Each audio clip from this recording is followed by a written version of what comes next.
And I realize that this last year has been a difficult year for most people, and most people have worked their way through it fairly well.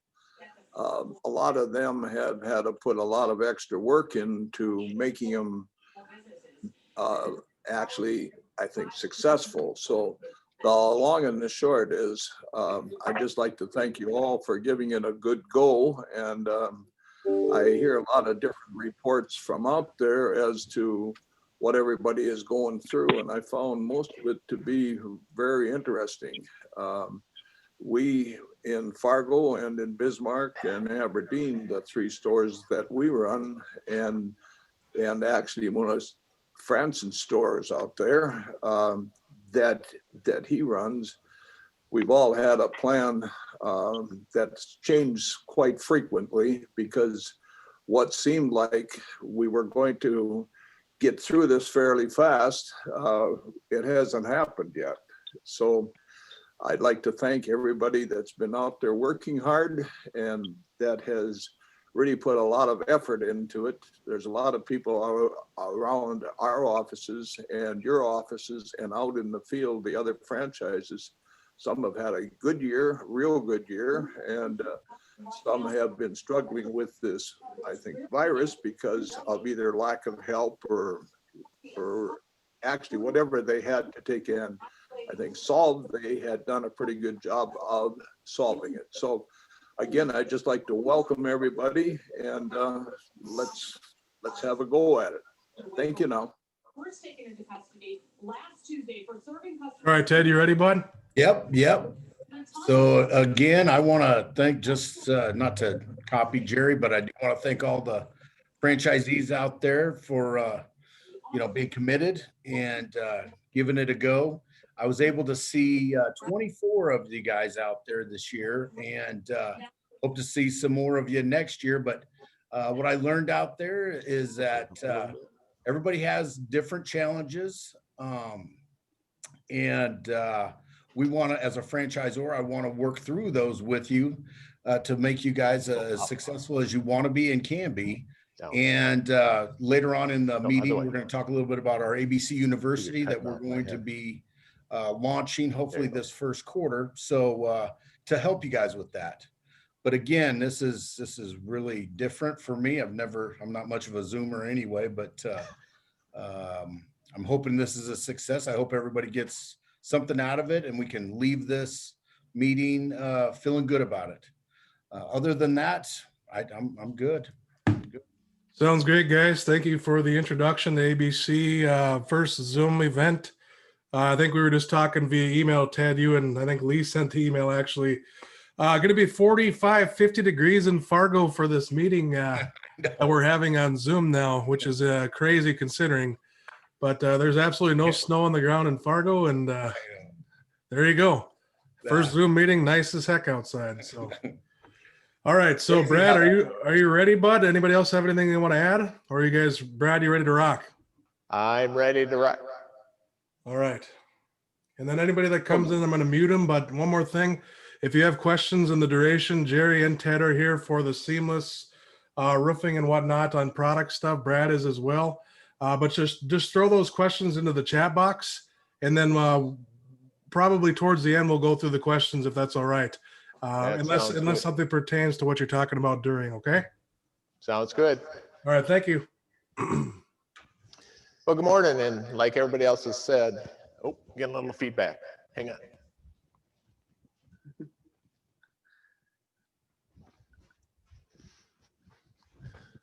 There we go. Much better. You guys can hear me? Okay. Yes.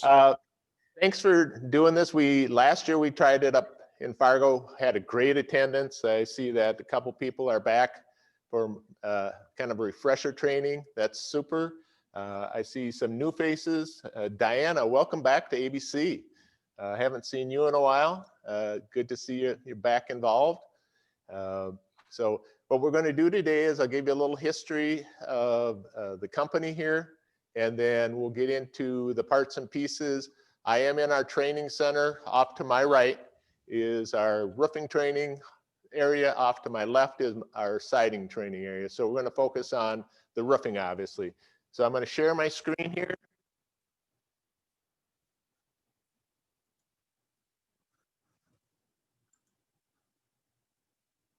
Nope.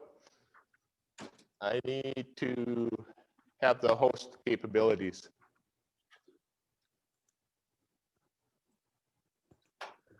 Taking care of it right now.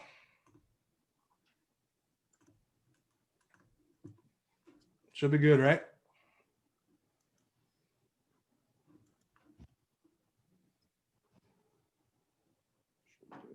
Perfect. There we go. Okay, there we go.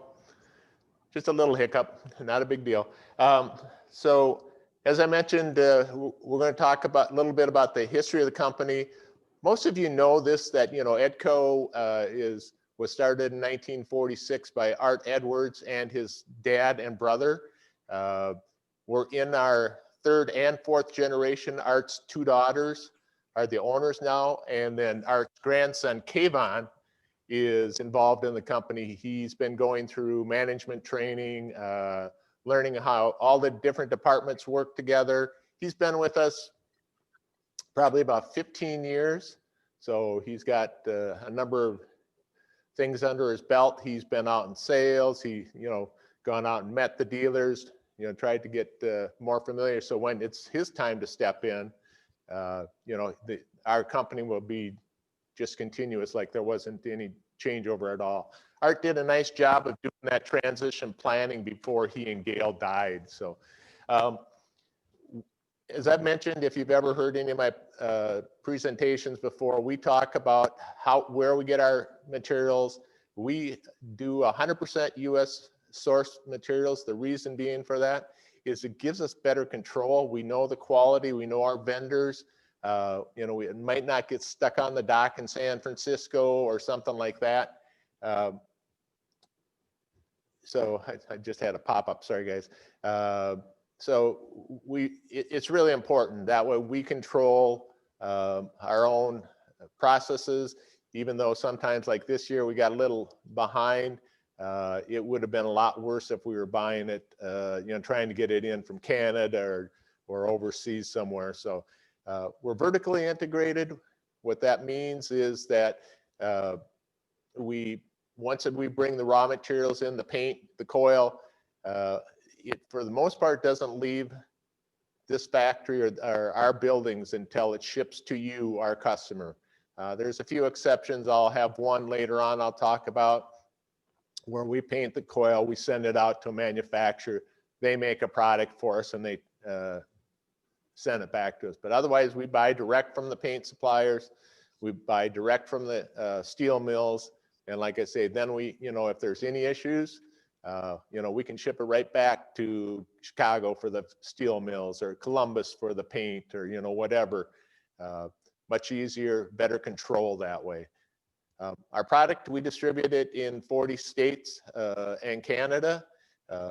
There's two sides of our company. We have EDCO and Arrowhead. Arrowhead is the arm that serves you people. EDCO is the distributor end. So we sell to like Fargo Glass and Paint in Fargo, and then there are several others. We have about 11 distributors across the United States, and one major one, Westman Steel up in Canada, that stock our product and then distribute it to like lumberyards and stuff like that. As you can see, we've been in the metal industry for quite a while, 21 years of soffit and fascia, 40 years. Boy, that's not right. It should be 59. Somebody messed with my, because we've been making it since 1959. So it's 40 years of steel siding. We started in 1980. Ourselves, we started dealing with Jerry and the ABC group in 81. So we've been with you guys 39 years, which is quite the accomplishment. And I'm thinking probably of the dealers that are still around. We've got 6 or so that were around in 1981. Brad Halverson, Grand Forks, Fargo, obviously. There's a couple others that off the top of my head I can't think of, but pretty impressive, for like businesses like ours and businesses like yours that have a good game plan. They work it, you know, and then make adjustments and adapt to the business. So, you know, kudos to you. Like Jerry and Ted said, it was a frustrating year, definitely a different year. You know, people didn't expect the business we had, but we all pulled together and, you know, did a very nice job of, you know, it looks like Chris will give you guys numbers on Thursday, but I think the majority of you guys are going to have increases in sales and obviously then increases in your retail rewards. Steel roofing, we've been in since 2001. And, you know, that's obviously what we're going to talk about. We're in our 74th year. Next year is going to be a big one, 75th. So we're planning some things. We'll be rolling out some stuff in January. We will be including you guys in it. We're going to try to do some more social media, try to get you some really good leads off the internet. So, you know, we're here to work with you guys and increase your business, because obviously what's good for you is good for us. We have 4 locations. Hopkins is obviously there on your left. I am way down here. This is sales and marketing, shipping, admin. We also have New Carlisle. You probably heard, we call it South Bend, you know, but New Carlisle is the actual place. That's our other painting facility. And then in town, we've got a couple small warehouses that we stock products in to help the local contractors so they don't have to drive all the way into Hopkins. Hopkins is inside what we call the city ring, a little more traffic, a little more congested. So we try to help those contractors out if we can. We only sell to contractors in the 7 metro county area. Roofing, here's some pictures. You can see a couple jobs. The one in the lower left is the church that Jerry and his crew did. Upper right was a job that was done in La Crosse. And then we've got a couple other ones at one in Eau Claire, one in out in Montana. So it gives you an idea of the versatility of our product, how it can look. First panel that we came out with was the Arrow line. We came out with the shake. We had had a lot of experience, give you a little background on why we got into metal roofing. You may or may not be aware, but we supplied a lot of the Dairy Queen red packages, you know, the EDCOs, the standards, the holidays. We did the framing. We bought aluminum shingles from a couple of our competitors and then put a package together. After a while, Art said, you know, why are we buying their stuff? Why don't we just make it ourselves? And so that's how we got into it. We looked at our competitors, took what we liked and upgraded what we didn't like about their products, and then came out with our shake. So in 2001, we came out with a solid color shake, and we started introducing it to you and to we've got some independent sales reps out on the East Coast. We've got a group out of the New England states and then a group out of the Southeast area that help market our products out there, because we really don't have any distributors at this time out there. So we got running with it. That product we double embossed. That was one of the things we heard about our competitors, is that, you know, they were kind of flimsy because they were just single embossed. So we run it through an embosser and then we emboss it again when it's stamped. You know, that's to give it a little strength so you don't have oil canning and that type of stuff. We use a fade resistant Trinar, or you might hear it called PVDF. PVDF is a paint family that includes Hylar, Trinar, Kynar 500. So those are all PVDFs. It's a architectural grade finish. It's very, like it says, fade resistant. It's well known around the world. Architects spec it for buildings that need to stand up to the weather and the exposure of the elements. Hey, Brad, can I interrupt for 1 second? Warranty is what we feel is one of the best warranties in the industry. We're constantly checking our competitors. Obviously, when you guys go out there and sell it to the homeowners, you're selling yourself, but you're also selling the product, and you don't want to have a weak leg. You want to have a strong package all the way around. You know that you're an excellent company, that you're selling an excellent product. So we've got Brad, can you hear 12 me? solid colors, Brad? 12 blended colors, and then we've had tested for 160-mile-an-hour wind rating. We don't have that in the warranty, but it has been tested both in Canada and the United States. So we started off with, like I say, the shake, and then in 2005 we came out with the slate. There was a lot of requests for that, especially down in the southeast area, where some of the bigger houses, I hate to call them mansions, but the bigger houses had that slate look. Obviously, slate is a great product, very durable, very expensive, very fragile. It takes almost a specialist to put it on. You got to drill the hole in the slate to put a nail through it. You can only use certain types of nails, otherwise it'll stain. And steel was a great alternate for it. Hey, Brad, So Brad, we can had, you, at can that you hear me? point, Brad, a can you hear solid me? color shake, Brad? solid colored slate.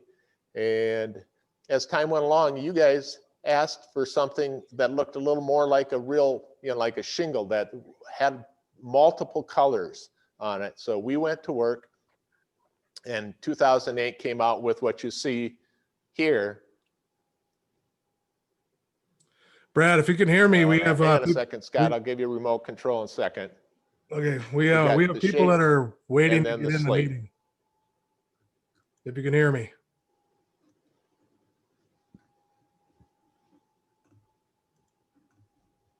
And here's what our, oh, Just Brad, can you hear me or no? here's what our blended shake looks like. This is a job that was done by Schmidt Roofing down near Mankato. I really like this. It shows a lot of the features of our product. As you can see, it's multi-tone. If you look up at the ridges are multi-tone. Even where this gable is sticking out into the other roof, it's tough to see that transition. So it's, like I say, it's very close in look to some of our competitors. And then the other thing is you can see that they took a lower pitch transition into a steeper pitch, and they made it really nice. They bent that. So we'll talk about transitions a little bit. There's a couple different options. I believe most of the dealers are doing the bending. So as time continued on, this is a product that was really we came out with for you guys. We had talked to you through the years. You were starting to see some traction selling our product.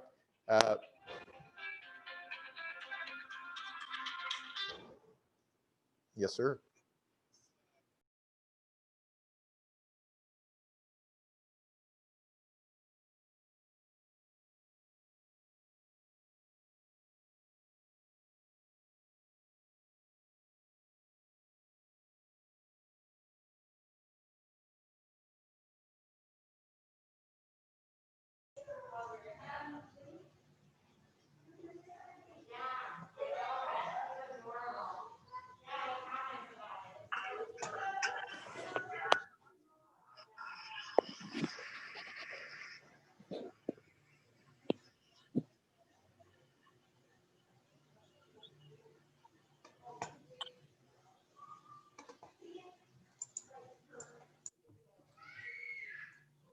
Just having a little bit of difficulties here. Brad had to admit a few people. He didn't see that coming on his screen. His speakers were down.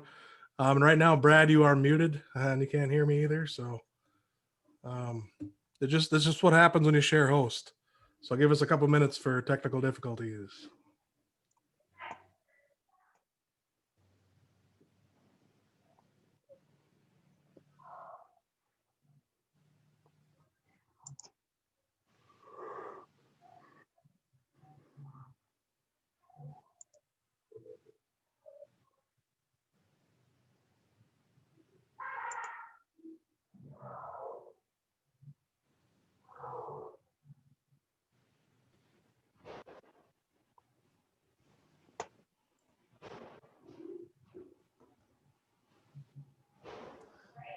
guess I was muted. I forgot to. I went to talk to Scott and I muted myself and forgot. So generations, I'm going to backtrack, start from the beginning. This was a product that really was developed for the ABC Seamless Network. We have now expanded it and everybody can offer it. You guys had the first, I believe, 6 or 7 years that it was, and you guys really got it up and going. But you were looking for a heavier product. So this is a 28 gauge product. Our original shake was a 30 gauge. This looks like a hand split shake. And so we went to our paint company, worked with them, got it figured out. So you can see the lines here. They look like a hand split shake. That's what Jerry used on that church in Hankinson that I showed you a picture of. And actually the picture is going to come up again here in a second. So that allowed us to up our warranty. The original warranty was a 30-year warranty. That allowed us to up the warranty to a 40-year. And so that's the second bullet point. Obviously, the HD impression is bonded between 2 layers of Trinar. That's what allowed us to go up to 40 years. And it gives it that flawless, tough, like I say, hand split shake look. You know, it adds dimension, adds natural look, and it won't diminish. It's going to stand up for a long, long time. And there's that church, like I mentioned, in Hankinson. I believe, Jared, that what they were looking for was the look of a cedar shake, hand split cedar shake that wasn't going to weather like what you see up in the steeple up here. So they wanted to have that look that would stay.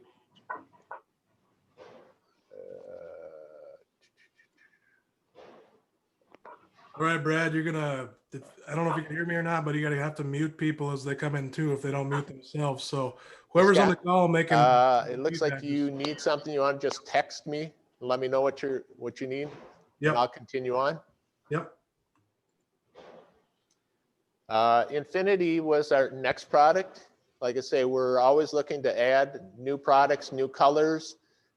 Infinity was the next product we added to the roofing. So this was based on our original shake, but it is a 28 gauge. And it's our answer to the stone coated Decras and things like that.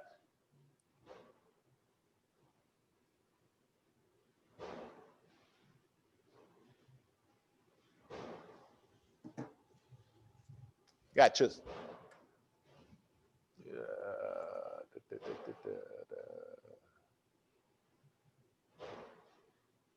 It looks like everybody's muted. Okay, we're good. Apparently we were getting a little feedback that I couldn't hear, so everybody is muted right now. So our Infinity was, like I say, the next product that we developed. We came out with it in 2016.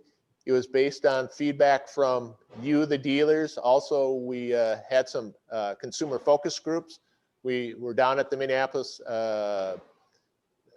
Convention Center with the Home and Builders show, and we pulled people off the floor, took them into a private room. We had 18 products up front. Some of it was our product, some of it was asphalt, some of it was competitors. We had the homeowners look at the product, you know, for about 10 minutes, and then we sat them down and asked them a series of 5 questions. What do you like? What don't you like? You know, where are you getting your product? Where are you getting your information? That type of stuff. So that it was not only for the development of the product, but also we knew just going through distributors wasn't enough, that we were going to have to up the ante and start doing more social media. So obviously that's what we've been doing.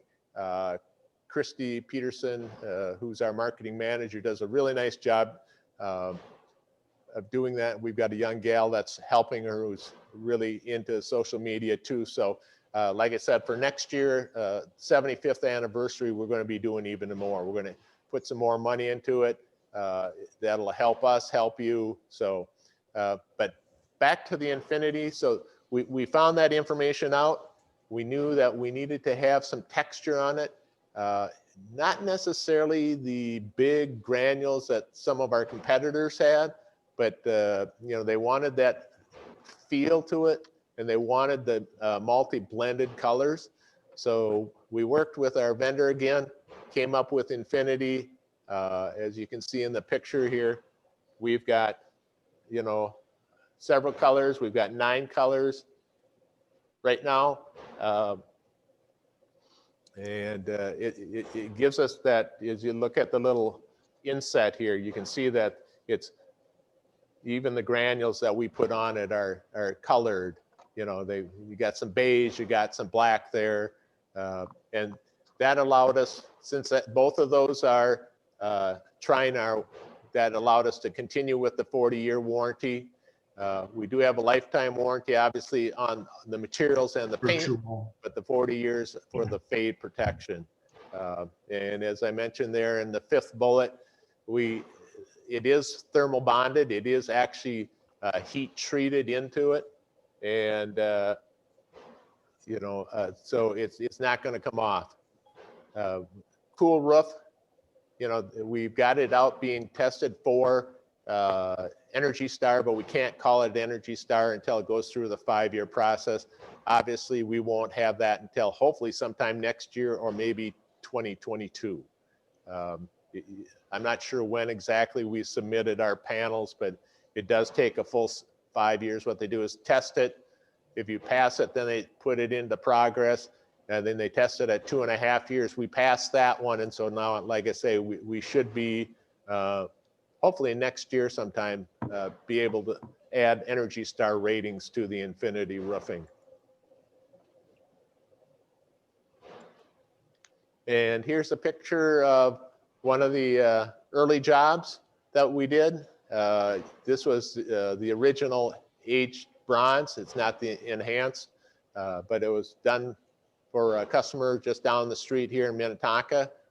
So looks really sharp. I know that one of the other first jobs was put on by Brad Fleming down in Medford, just north of Owatonna, and the homeowner there was really, really happy.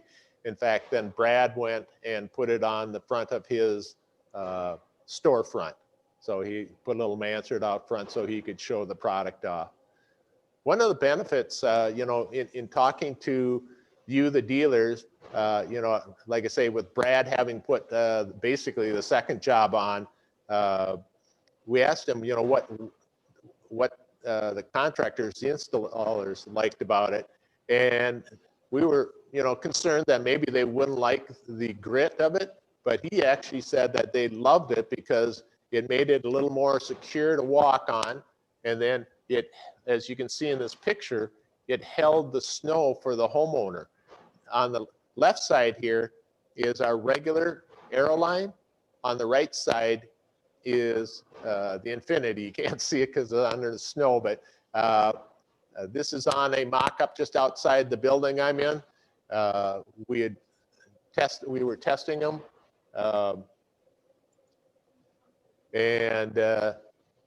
so I just happened to walk out there after a training session, and this had just avalanched off, and you can see that this is melting back, probably back about probably 4 or 6 inches here.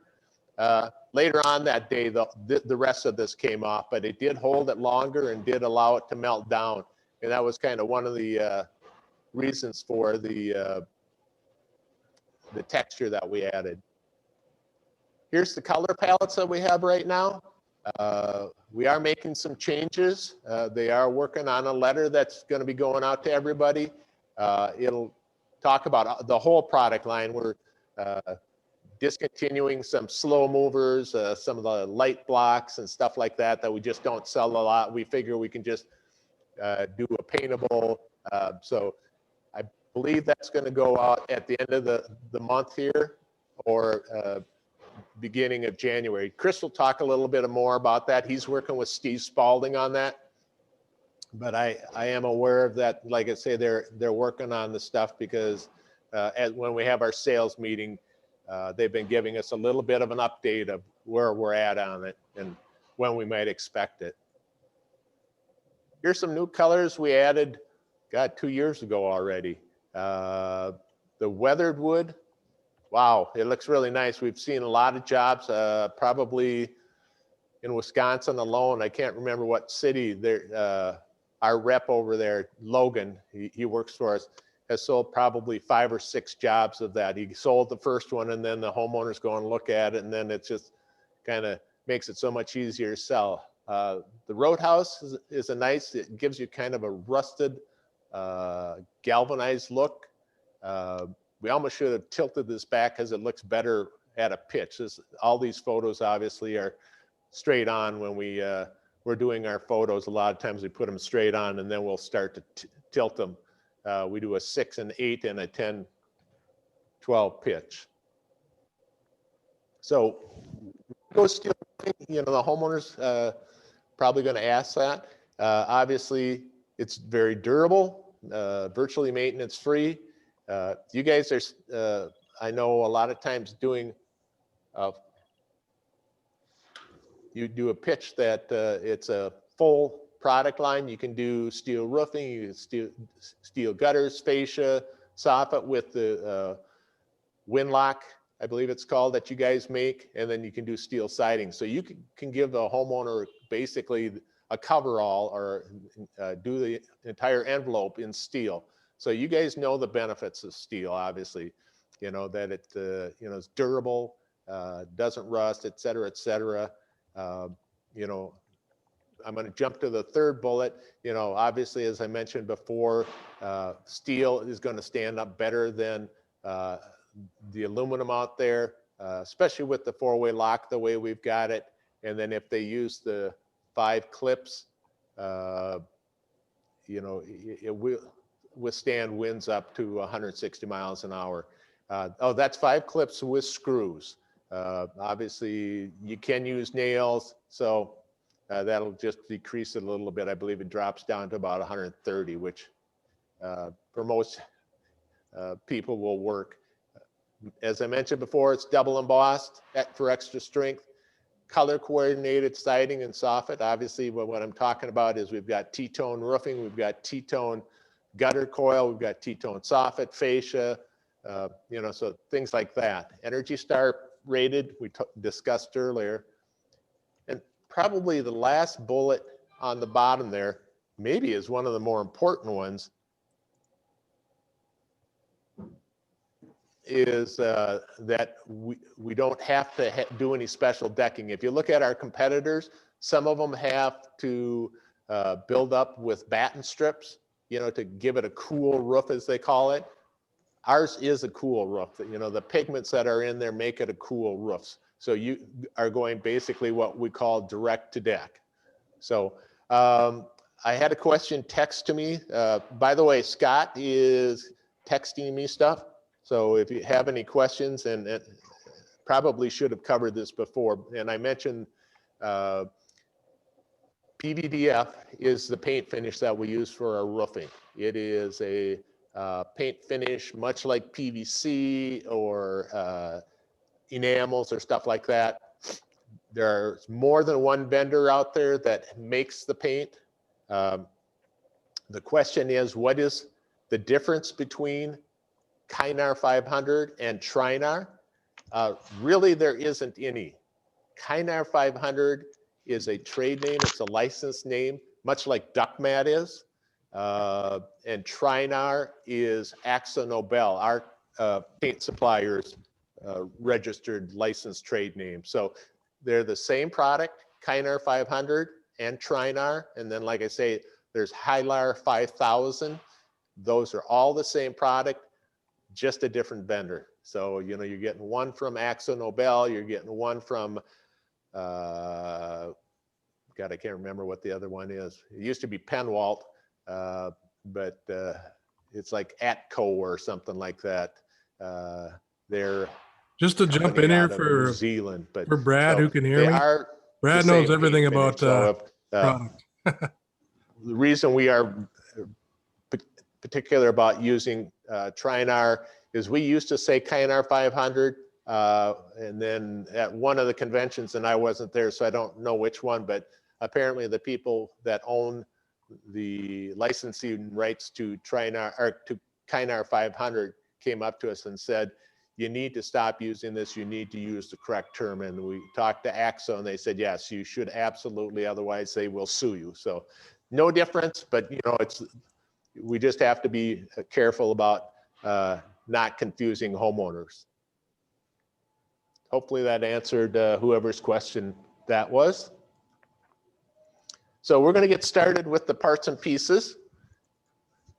We're going to start with the eave starter. That's this piece here. And I've got my cameraman, Tom. Thank you, Tom, by the way. As you can see, he's operating it, zooming in, give you guys a little bit better look. So this is basically a roof drip edge. So it specifically made, obviously, it's got the same color palette. It's got the emboss, you know, so it is made out of the same metal that is used for the roofing. We recommend that you use it all the way around, and I'll explain a little bit why. We're going to talk about the rollover. I'm going to probably go against the grain of the company here a little bit, but if you're doing a re-roof and you tear off and the drip edge that's on there is in good shape, just make sure that you aren't going to have any problems, but you can use that as long as our product hooks in securely. And make sure everybody's muting You don't have to themselves. rip Okay. that off and then put on a new piece of our eave starter. You can use the roof drip edge that's there. And that was one of the things that when we were developing our product, I'm going to mention a name that some of the older dealers will recognize, Jock Edwards. He was Art's son, and Jock had been working in Florida before he came back to work at EDCO. He was doing roofing down there, and he said, you know, one of the problems that we had down there is that, you know, you'd go to lock it on and it wouldn't work, you know, because it was too wide or too tight or something. He said, let's try to make ours a little easier. Let's make it easy for the contractor. That's something we've tried to keep in mind as we've made improvements, added things to our lines, because we're trying to keep this as, I hate to say simple, but as uncomplicated as possible, make it easier for the installers, because the easier it is, the more they're going to put it on. Apparently we're not all muted.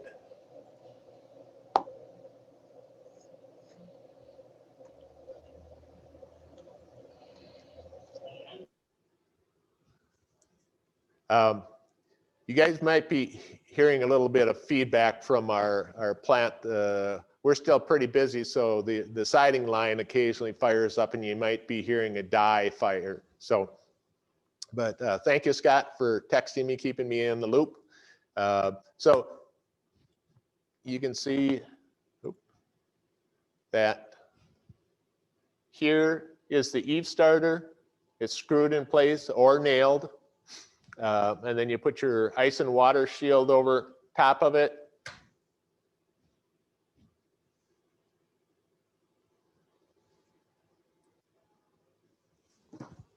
And then you can start putting the product on. Make sure that it's hooked. Then you put the clips on. And then you fasten it down. We recommend, like I said, you use 5 clips with a number 10 by 1 inch screw. That's the shortest that we sell. We sell 1.5 and 2, depending on what's going on. If you're going over 1 layer of roofing, or maybe going over some foam, you may need a longer screw. You can use collated screws and or nails, obviously. So a lot of the dealers, I believe, are doing it that way, as opposed to, you know, doing the ones in the pouch and then putting them in one by one. You know, you guys have got a great process. So as I mentioned before, we Oh, here's a cutaway. I forgot about the cutaway. Mentioned before, direct to deck. You can see that we got the plywood, we've got the eave starter, got our ice and water shield, and then you've got your roofing here. So it's a nice little cutaway showing that, you know, we're going direct to deck. That makes it a little bit stronger panel. You can walk on it, you know, because like I say, if you stay up on the top part, basically that metal is touching that that wood substrate, whether it's OSB or plywood. And so we talked about the eaves. Now we'll talk about the gables or the rakes, depending on what you want to call it. As I mentioned before, we had the eave starter. We put that on all the way around. And then you're going to bring your panels. Now this is showing the end of a row on the right side, but you do the same on the left, and I'll show you a photo in a second. But you measure your panel and then add 7/8 of an inch, as it says here, because you're going to bend that over. So what you do is you notch the top and the bottom, and then you roll that over. So here's a photo. You can see that he's got it notched here. You can definitely see here he's got it notched. Makes it a lot easier to use the rollover tool or a hand seamer. You can use either or. As you can see, he's got that rollover tool locked in place, and he's going to roll it over the edge. As I mentioned, you can use a hand seamer. We sell both.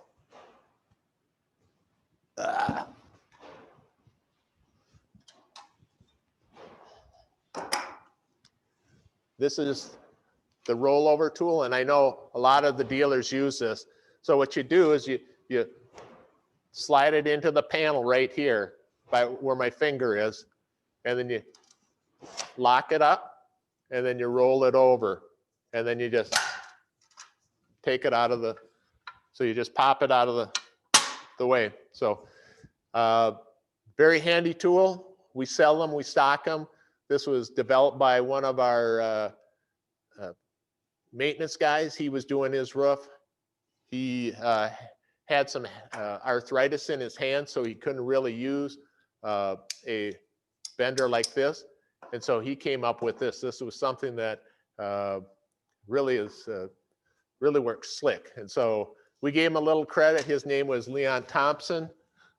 And so we call it the LT rollover tools, LT 2000 rollover tool. That's in, like I say, giving Leon, who's now retired from here, but it gave him a little kudos. We didn't pay him for it, but we fed his ego.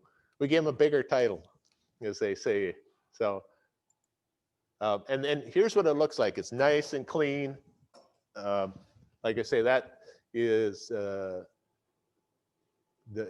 part of the display off to the right that I've got here, but actually it's a little different now. We've added a chimney so I can show people how to flash.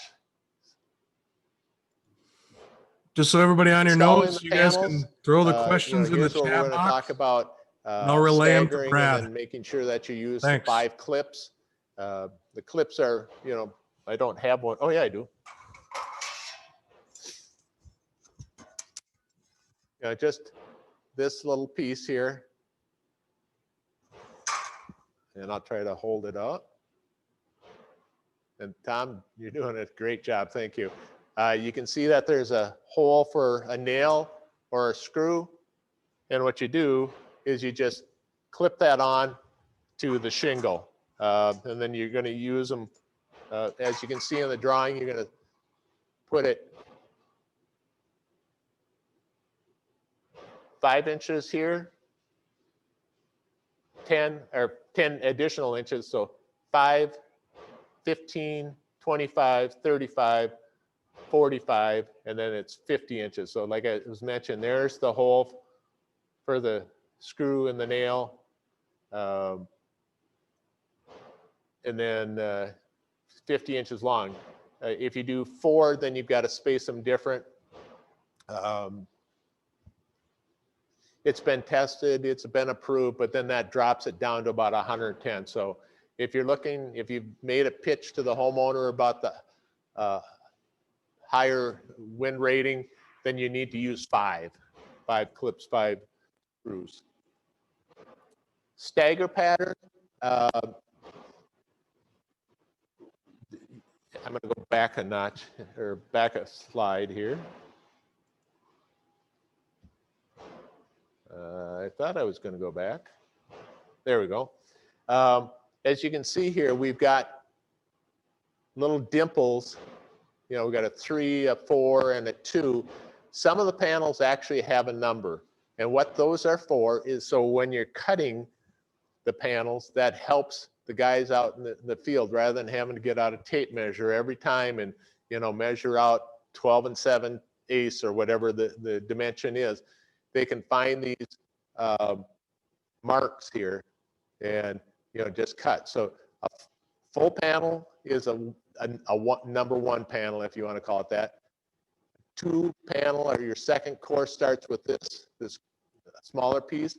Then you go with a 3/4 piece, roughly, and then a half. So easy way to remember is full right hand cut, left hand cut, middle cut. Full cut, or full panel, right hand, left hand, middle. And hang on a second, let me.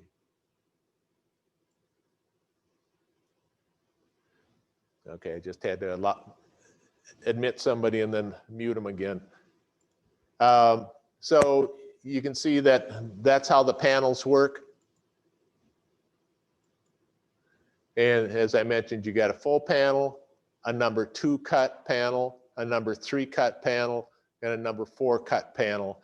And what this does is you can see that these lines, these vertical lines, we call them keyways, are not going to line up. They aren't going to stack one on top of the other. The other thing is it also moves the lap a distance apart. So if they aren't maybe snug, you know, you're not going to have water getting in there and just running straight down. It's very critical that you follow this on solid color. We've seen some jobs where they haven't followed this exact pattern with the blended. It's a little less, the blending, you know, the enhancing, as we call it, helps hide that. The key thing is that these lines aren't stacked one on top of the other. Hang on a second, got somebody else coming in.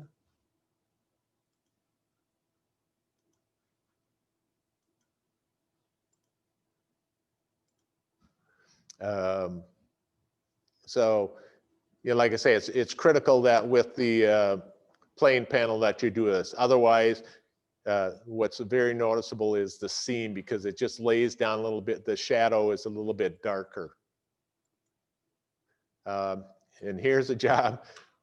This poor guy, I think when Irv, some of you guys remember that name, Irv went out to see this job, he just about lost it. They didn't make an effort at all to not, you can see these seams are just stacked up and it doesn't look that good. It would have been real easy just to do it right. One thing I do like about this, and I know you guys are very safety conscious, it shows using roof brackets right here. You know, you can use those with our product, and we'll talk about that a little bit later.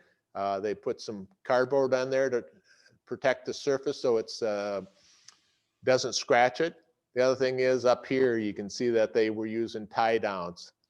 They just kind of moved out of the way so Irv could take a photo. But yeah, boy, it wouldn't have taken that much just to stagger it properly. They just, apparently the guy was in a hurry and just started throwing them up. Here's another job that maybe could have been done different. As you look up here, right just short of the ridge there, they did a short course. We would prefer, if you're going to do a short course, do it at the bottom. But believe me, I've been on roofs. My mom's house was one that is very similar to this, except it would have been a full gable here. I can't remember what the dimension over here was, but this dimension here and this dimension over here were about 2 inches difference. So, you know, no matter what kind of roofing you're putting up there, we had to make some kind of adjustment. So, like I say, I hate to throw the applicator under the bus on this one because they may not have caught it, and then, you know, that's all they could do. How you do that is you use a steel starter strip and then put it right on top of your other product and then lock it in, and then you go. You know, make sure you seal it properly. But, you know, there are these old houses, there can be just a real peach to work on. My mom's house was built in 1939, and I think that was one of the things. There was one small addition, and that's where we had the problem every time we roofed that house. Open Valley, talk about that a little bit. It's a piece or 4-piece system. So I'm going to stop sharing here for a second. So you can see that we've got the valley here, color matched. It's solid color. You're going to use the clips here. Going to use these about every 12 inches. It's mostly just to hold it in place. One thing to think about is on the bottom one here, notch this, because when this big surface starts soaking up the sun rays, it will expand and contract. And then you could have problems where it would, I'm going to call it walk, you know, or change position. So you've got your flashing, valley flashing, and then you've got your starter strip. So you can see that we put a butyl piece on the back. It goes right in here. And we call this a adjustable valley starter. And obviously the reason being is you can put it here, you can put it out here. You know, obviously, so like on a small dormer, you may want to adjust it so you don't have a big valley or big trough here. On a big full roof, maybe open it up a little bit. We have seen where contractors also have at the top, they'll want it tighter here and wider down here. There again, because it's got the seal strip on it, just snap a line. And there you go. Like I say, we've always tried to make our products as easy, you know, so the installer's not having to put something on like that. So those are the pieces.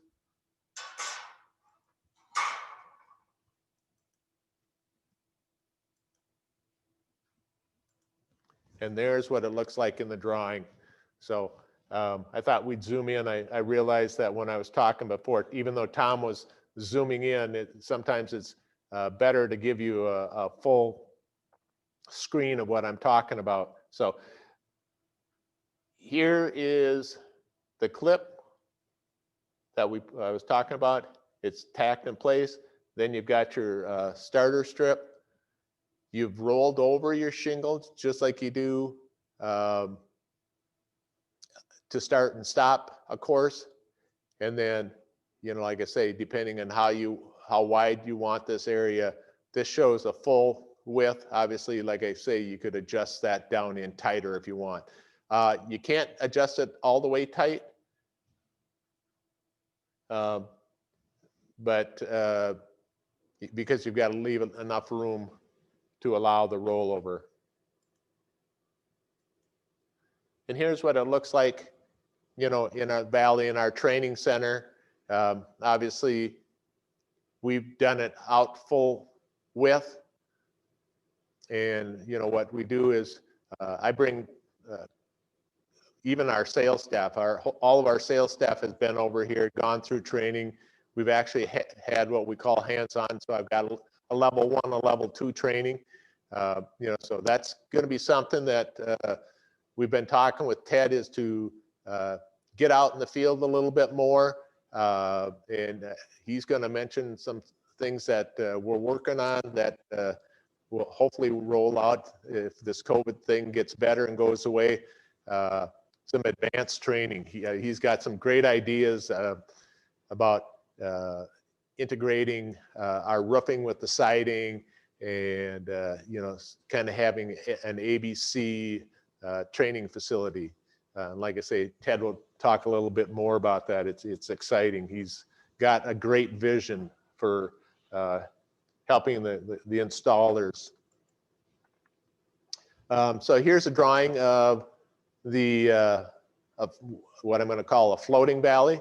You've got a dormer coming into the middle of a roof, and obviously you've got to make sure that that floats on top of. If you haven't been to our video library, we've got a great video of how to do this. ABC Madison, Lutz ABC in Madison, Wisconsin, was doing a job. We were aware of a production company in Middleton, Wisconsin, which is, I guess, like 10 miles away from where the job was at.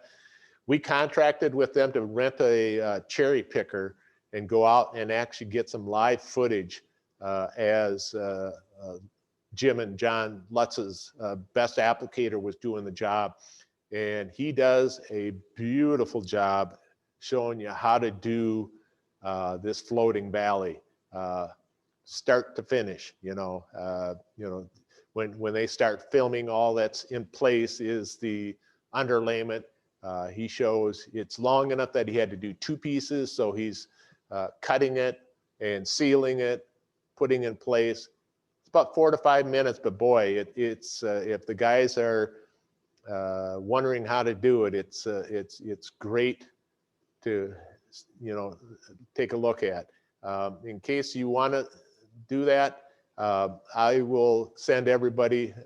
Scott, if you can give me a list of all the participants, I will send them a link to our video library. Like I say, our roofing, I think we've got 8 or 9 videos there talking about, you know, eave starter, rake starter, vents, et cetera, et cetera. So they're handy, you know, kind of if the guys haven't done, you know, like a floating valley, that's out there. So I'll share that with you. Yep, we'll make sure to get that link Good out to morning, Mr. everybody. Hesse. Mark Hesse just joined us.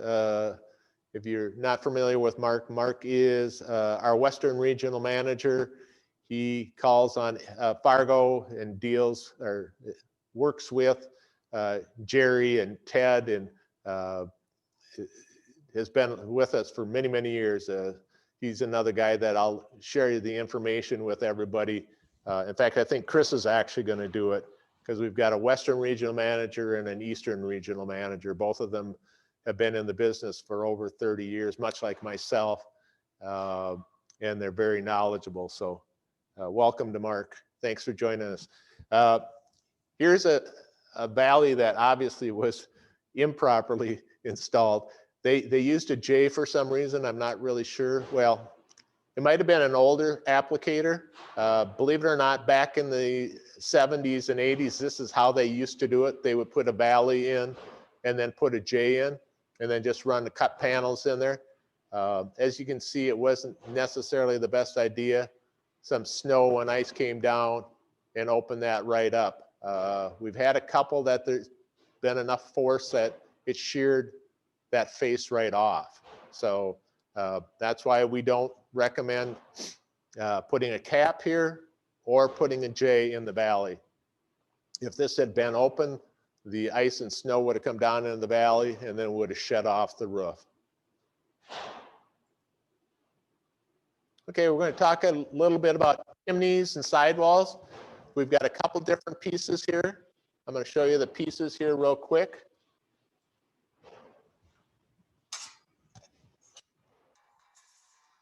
First one I'm going to show and that we're going to talk about is what we call, no, you're fine, Tom. I'll adjust.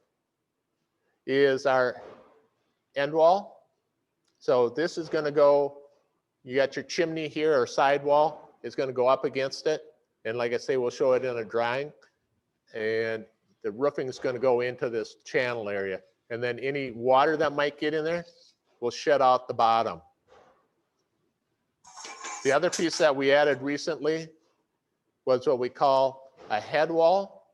And this would go like on the front of the chimney or on the front of the dormer. And it comes out with a 6/12 pitch. You may have to bend this, put this in your brake and adjust it, further open or further a little tighter, a little steeper.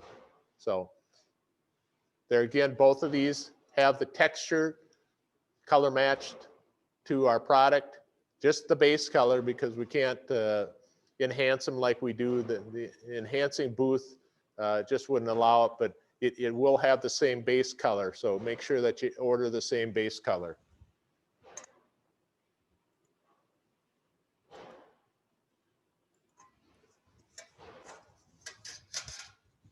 So we'll get into the drawings. As I mentioned, so here is the end wall. It looks like an upside down F. So what you've got is you're fastening it down, screwing it or nailing it down.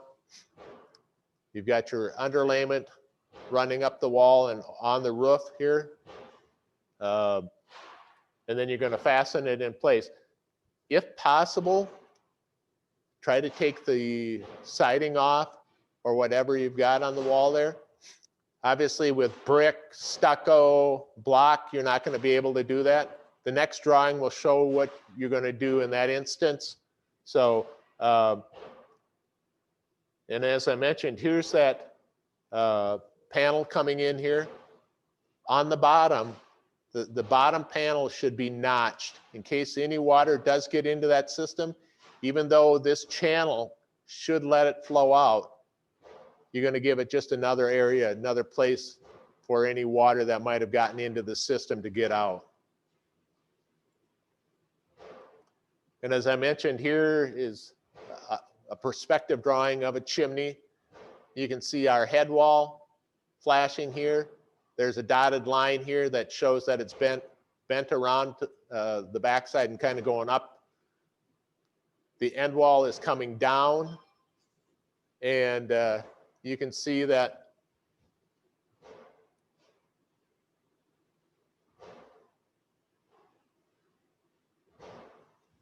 okay, I'm going to check the chat here in just a second. I'll finish up with this drawing.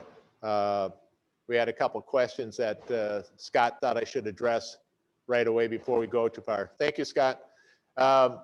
So we've got, like I say, if this was concrete, block, stone, you would have to cut a kerf like we show here, and then put some sealant in there. Make sure that it's good and sealed. If this was a wood chimney with siding, you could, like I say, peel that siding off. Then you would use like a 6-inch strip of ice and water shield. And let's just see. So Paul Barnum.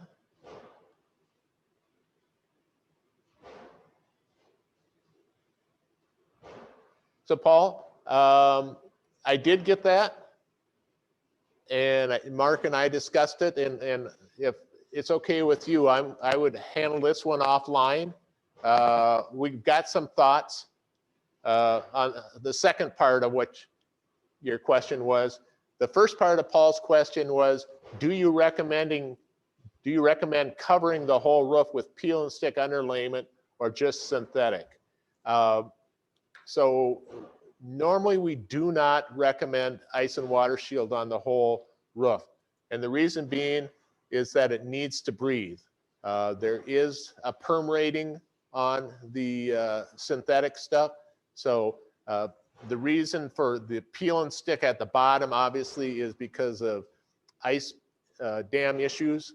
And in most of the upper kind of like northern states, it's recommended at least 2 feet past the interior wall. So it probably 2 to maybe 3 strips of the 4-inch peel and stick ice and water shield, depending on how wide that overhang is. Obviously, if the overhang is really wide, you're going to have to put more down.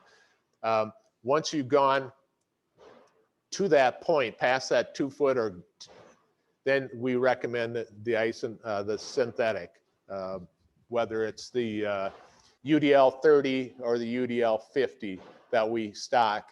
The reason being is, like I say, that it does have a perm rating and it will let moisture out. But on the second part of your question, Paul, I will get back with you. Mark and I got some thoughts on what happened there. And I meant to get to you on Thursday, but I had a training session, and then Friday I had one in the morning. I took the afternoon off. So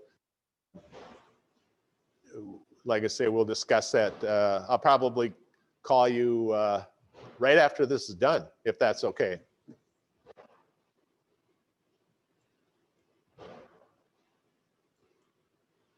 Head wall. So as I mentioned, I showed you the piece. This would be the front of a chimney, front of a dormer. You're going to bring your shingles up as close as you can, cut them if necessary. Put a bead of sealant down here, field form, sorry, the angle, and then you know, fasten it in place. Make sure that you've got the top of it covered, and put the siding back up. So I've got a couple photos here. Here is, you can see that he's sealing it. Unfortunately, we didn't get a photo of him putting the head wall in, but this next photo shows that he's got it in place. He did have it wrapped up the wall like we suggest. He's brought this down a little bit past so that you can see that the water's getting out on top of the shingle, you know, and then allows it to flow off the roof. He's got a tab bent around, you know, and then he's got it nailed in place. As I showed in the previous slide, you could see that he put some sealant under there too, you know, so just to help better his odds of, you know, no leakage. Top side, there again, he's using the end wall. He's going to trim this so it tucks in. It'll either roll off the edge of this roof here, or it'll go into this channel and then flow down to the bottom like we showed on the previous slide. He did one thing, and I kind of like this. He put a little kicker on it. So if any water did get on this panel, it would come down here, hit this edge, flow down here, which would allow it to flow off the edge of the roof, or, you know, onto the shingle or off the edge of the roof. And you can see here, he peeled the siding off, but it's, excuse me, wasn't a very big section. You can see that's the top of it. So, and the other thing, it was vinyl, but if possible, this is the best way to do it. This is just a photo of the chimney mock-up here in our facility. A lot steeper because we didn't have a lot of room, but we wanted to get as many courses. We've got 6 courses that we can put on this roof here. And we trimmed this back. As you noticed in that previous photo, he didn't trim it back. Either way it works, you know. So, you know, just the important thing is that it flows down on top of the shingle down below it, and it looks nice.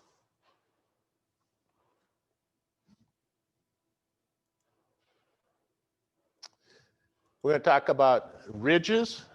I'm going to have Tom swap here.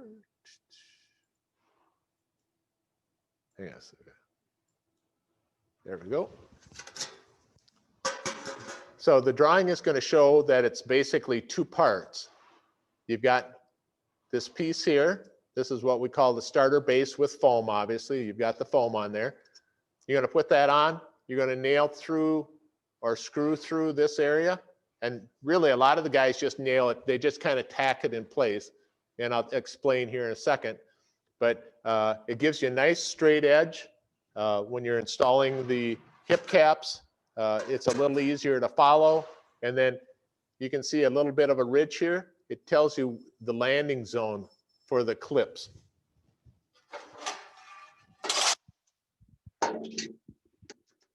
So you can see that we've got the clips in this landing zone. And if you look, if by putting the clip in the landing zone, if you were to screw through it, you would be screwing right through this foam. This is a closed seal foam that will compress to the roof to help fill any open pockets, you know, to cut down on any water infiltration. So it's kind of an engineered system. If you hit that clip in the middle of this strip here, your screw or your nail will go right through there. And as I mentioned before, the reason for just tacking this piece down is you're going to be coming back here and screwing these every 12 inches. So, you know, this is just to kind of tack this in place to hold it until you come back and put these in.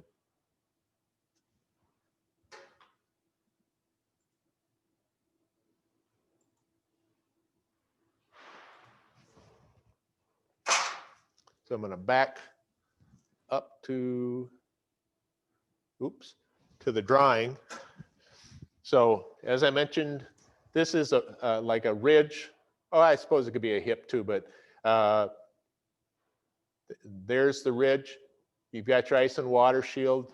You brought your panels up as close as you could, cut them if necessary. Put some ice and water shield, some peel and stick, whatever you want to call it, over top of it. Then the starter base with foam, and your hip bridge cap then is fastened in place with that. And there again, like I say, you're going to have to use a little bit longer screw for this because of the foam. So you're going to use an 1.5 inch or a 2 inch. So we'll do a kind of a step-by-step photo. This is a hip. They've cut it kind of fairly close. Nice straight cuts. These were done by our sales reps. They come back and they put a sealant on it, and you can see that they press that down by hand. They've got the starter base with foam. So here's one that I get a fair amount of questions on is, okay, I've got a hip. How do I make this piece? And what I'm going to do is I'm going to have Tom focus in on me again here. So we've got these pieces, and this piece is way down at the bottom, and this has already been cut. What I do is I take the panel, put it in place. Thank you, Tom. And then let's see if I can do this. Oh, I'm going to just look at it. You can see I drew a line, and then I drew 2 more lines, 7/8 each. So I'm going to cut it here, do a notch. So when I bend it, it will make a nice clean bend and a nice clean corner. And then I'm going to bend it here and bend it here. So this is what we started out with. If you could pull it back a little bit. And then this is what you end up with. So by marking it like this, you can see that I've got nice rolled edge there that's going to hook on to our E-starter.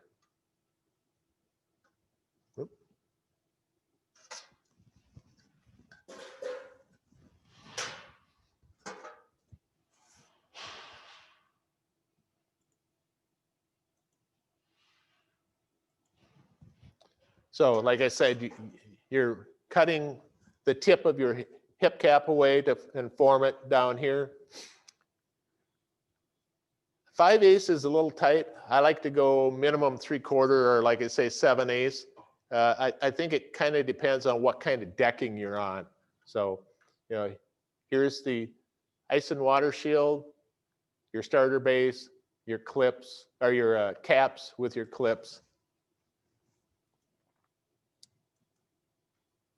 And there's what it looks like finished. Here's the reason that we really recommend it. You can see that this contractor didn't put it on. It's kind of snaking up there. You know, you got a little bit of a swale to it, and then it goes, you know, like I say, to the right, and then it goes to the left, and then comes back on track. If they'd used the starter base, they would have been able to track it. The other thing is, if you've worked with it, you'll know that the pieces kind of click together. When you put them together, they, going back to, like I mentioned earlier, Jock Edwards always said, try to make this so, it's easy, it's kind of self-aligning. And that's what we've tried to engineer with our system. Vented ridge is very similar. And then I'm going to go again to Tom. So this is going to be slightly different. So we have a venting piece. You can see that there's some flutes here. You've got a foam here. And what you do is you put this on the ridge and then bend that to shape. You come back here. Then with the starter base without foam, and then the cap goes on top. So you can see that it's all lining up. Basically, it kind of locks in place. I don't know if you can hear that clicking. Probably not. But anyway, they do kind of lock in place when it's properly aligned. There again, if you've got the clips where I've got them positioned, it's going to go through when you drive your nail or your screw. It's going to go right through that foam and then seal underneath. In fact, as you can see, the piece kind of clicked to it. That's what I was trying to talk about, is that this piece here clicks, helps lock it in place.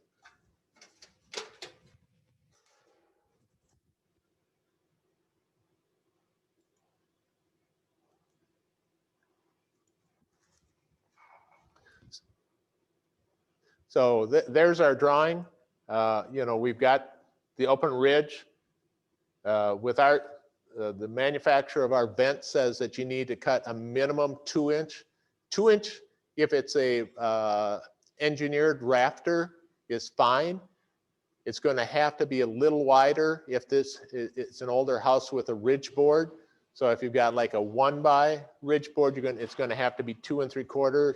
If it's a 2-inch, it's going to have to be about 3.5 inches. There's got to be enough room for the air to flow through there. So when the air is coming up the channel here through the baffles and stuff like that, through the attic, that the air gets up through here, gets out, and then out the system. It'll get moisture out of the roof. It also will keep that attic cooler. And then what that does is, in the summertime, helps with your air conditioner expenses. That attic will radiate the heat down into the house, and then obviously your air conditioner is going to kick in. Whereas if you can keep that attic cooler, it's going to run less often. So like I mentioned, we brought our shingles up as in the previous drawing. We brought them up as close as we could. We do not use an ice and water shield here. The reason being is obviously you've got to use, keep this area open for the air to get out. So it's going to go out through those flutes. You've got the trim line vent on top, starter base without foam, and then the hip caps with the clips. And you can see, as we call out right here, fasteners and clips in this zone only. That way, even if you slide it a little to the right, a little to the left, you're still going to hit that foam pad that's a closed cell, I'm sorry. Hang on a second.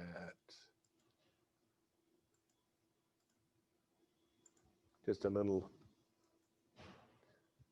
Here's a photo of a kind of an interesting ridge. One of the other questions I get fairly often is, how do you make a transition from like a gable to a different pitch, or two hips coming into a ridge? So that's what these next photos are going to show.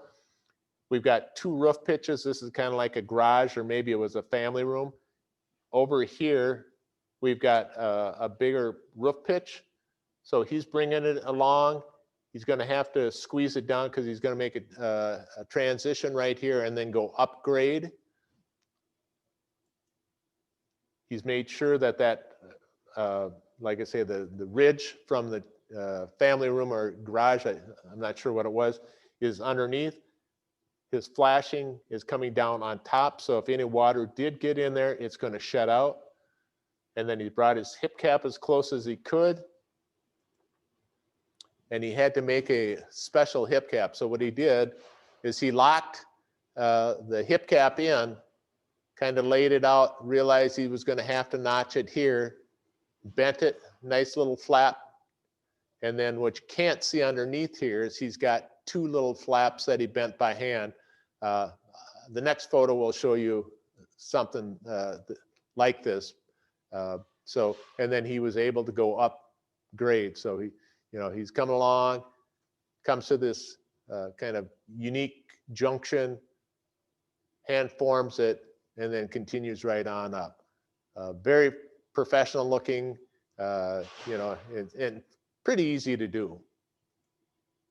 So here's what I'm talking about. You can see here that this is actually me here in the photo, that I've brought two ridges, two hips into a ridge. So these two are hips, and then we brought it into a ridge. So I locked it onto here. I've notched it here. You can't see, but I did bend over a tab there so it's down so water won't get underneath there. I put two little flaps there so I could hook my clips on. That's right. And then, so this is how you do one end. And unfortunately, we didn't get a photo of the other end, but this is what you would do at the other end. So you're coming down, you're locking your hips together, hip ridge caps. You get to this, you're gonna cut it so it looks nice. Slit here so you can fold over a little tab, and you can see I put a screw there, and then we just sealed it. As I mentioned before, I do go out from time to time and do training on site. If you are fortunate enough to have a rep in your area, especially Wisconsin, Logan is very, very familiar with our roofing. Rob, our guy out of Lincoln, is pretty familiar with it. We've got Dave Storff out in the Montana area. Reach out to those guys. They've been through training, so they've got, can answer some of the basic questions. Otherwise, the more complicated questions, they'll kick back to me. But we're there to work with you guys and help you guys, or your applicators. If you give us enough notice, we'll even maybe try to be out there.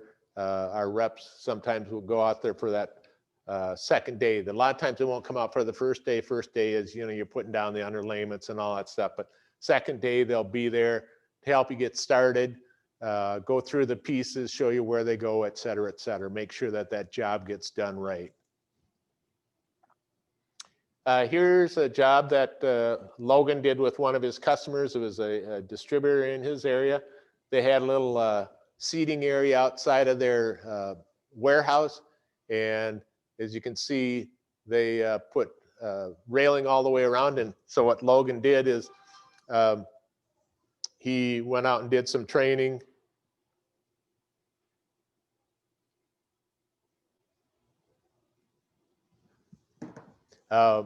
And then he did lunch, he did training, and then they did an actual install. So this was a full day. These guys got their certification from us, and went. So got a question that was just texted to me. Can we get the video link and contact info for help with future installs? Basically, yes. Like I mentioned before, we're going to get you the contact information. If you haven't already met your local rep, like I say, not all areas have a rep, but I know that we've asked that they get out there 2 to 3 times a year and kind of stop in, let you know that we're here. Have any questions, you can ask them. And then as far as future installs, it would be either worked through me or through the rep. Sorry, my throat was getting a little dry there. So yeah, I will include that with the information that I'll send out. Vents. So we really recommend, venting through the ridge, but there are going to be situations where the homeowner wants to use this type of vent. They've already got the holes cut in their roof, so absolutely, it's easy to do. And I'm going to stand up here. So what they do is, they want to use this type of vent. They're going to cut out, bring the shingle up as close as they can, cut it out. They're going to put some sealant underneath here. And then when they've got that all done, then they're going to bring this back. They're going to screw this down into place. And then what you do is you bring your next panel up and over, and then there again, seal it. So it's very easy to do. This is one of the installation videos. It's probably a couple minutes that's on our video library. We had a small shed that we used. So like I say, you can see me in action, but very simple to do. If the homeowner wants to do it that way, absolutely, we can do it, or you can do it, I guess.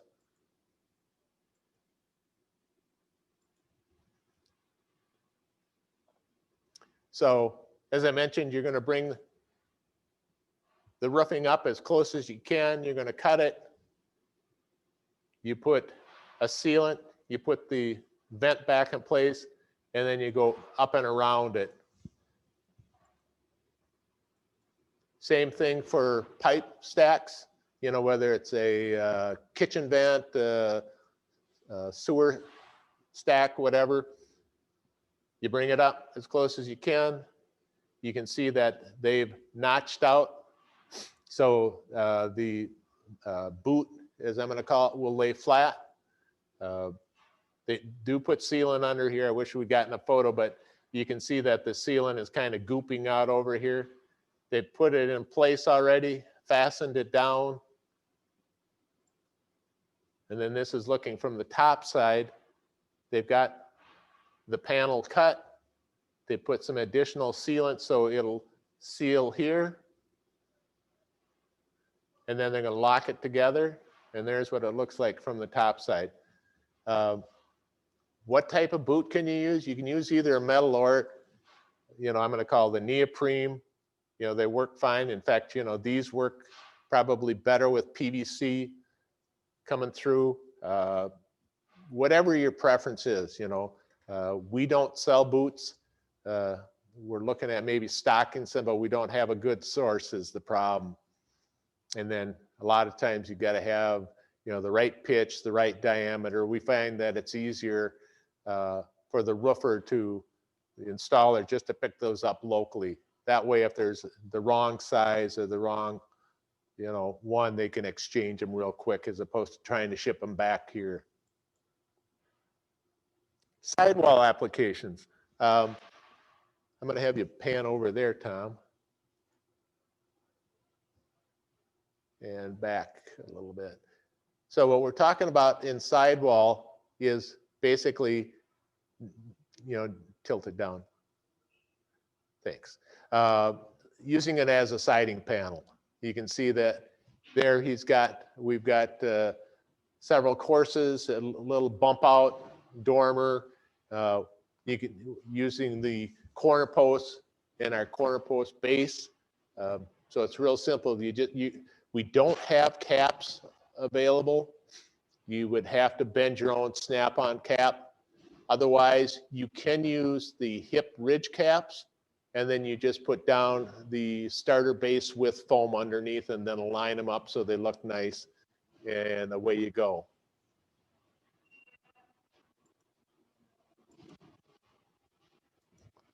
So you can bring it back. So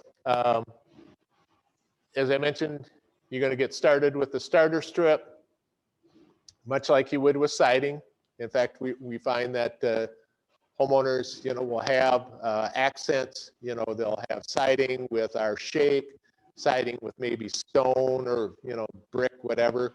Our products, we try to make them very compatible with other items that are out there. And so we try to get our products to lock together, and they work really well. Our siding will lock into the top edge of our roofing. Roofing will lock into the top edge of our steel siding. So you got your starter strip. We're going to lock it on the wall. You're going to use clips. Like I say, you can use the corner base, use the 5/8 because obviously the roofing's not very thick, and then you just come back and put the snap-on cap. And here's a installation down in Iowa. Tate Saturn out of Rutland, Iowa did this one. It's in a little town called Story City. They're probably most famous for their carousel. Somebody refurbished a carousel, so you can go and take a ride on a hippo or a horse or a giraffe or whatever. I guess it's quite the thing. It's one of a kind, and it's advertised as you're going down the highway down 35 heading towards Kansas City or Texas. But you can see, they've got the panel looks nice. They trimmed it out in white, really pops. And then they used it around the front entry here. You can see that the homeowner was really happy, and a lot of shakes. We do.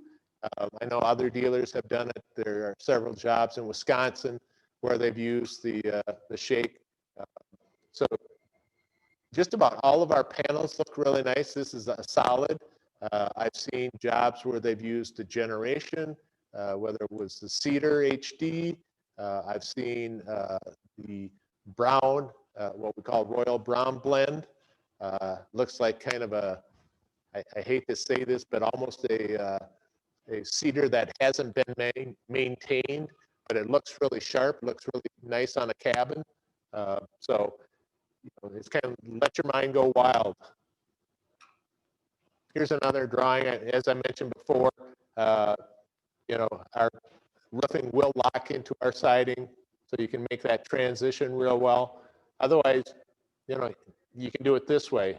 This is a job that ABC, Morin's ABC did up northern Minnesota. You can see that he's got ABC siding on there. They wanted to do a transition here between the horizontal and the shakes up in the gables. So they bent this real wide board. They've got several colors on this, and really makes it pop. The homeowner was really, really happy with this. Snow guards in upper regions, we recommend them. The reason being is, as I showed in that picture of the Infinity, snow will still slide off of our roofs. In fact, if it's the non-Infinity panels, it slides off fairly quick. What the snow gems are for is it's a snow retention. It doesn't actually break up the ice and snow. What it does is it holds it in place until it can melt down into smaller chunks, and then those will slide off the roof. And obviously, if they do slide on top of, I got somebody, they're going to be much smaller. They aren't going to be that huge avalanche that maybe falls on top of a homeowner walking up the sidewalk or on top of their car or something like that. It's going to be much smaller chunks. I include this screen.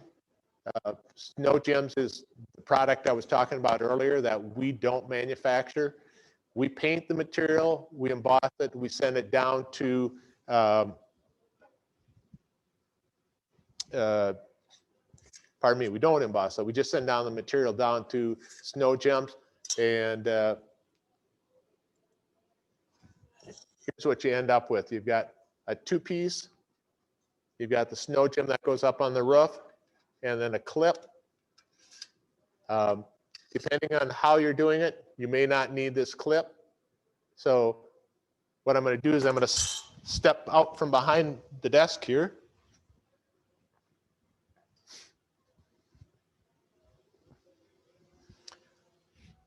And then here's the two different ways that you can put it on.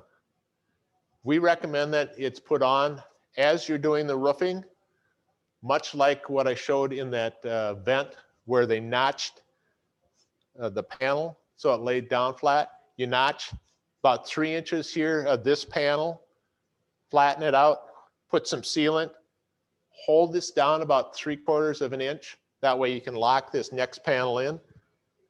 And then you put your screws in, you lock the next panel on. Some homeowners, when you initially put it on, will say, you know, I don't need them, don't think I need them, don't want them, whatever. They may call you back in a year or two after they've had some snow slide off, and then they decide that, yeah, maybe they would like to have them retrofitted. That's how you do it here. I'm gonna slide this down. So we came in here, we put a couple, what I'm gonna call truss head screws in here, and we put sealant on the backside. We would have these every 2 feet, like you see here. These are every 2 feet. And then what we would do is, the reason I put this one here is it's about 1 foot. So that way we've got a W shape. And like I say, as the snow comes down, it's going to catch here, and then you're only going to have small chunks coming down as opposed to bigger chunks. But getting back to a retrofit, we put sealant down underneath the snow gem. We put in a couple screws. I remembered to put the clip on, and I'm going to try to slide it back up in place. It's pretty tight. And as you can see, it covers those screws. That way the homeowner, you know, won't know about it. So like I say, you put your low profile head screws, a truss head screw underneath with sealant on the backside, slide that clip up into place, and then you're all set to go. The thing about Mike Dunk, that guy, the contact at Snow Gym, they will work out a plan for you.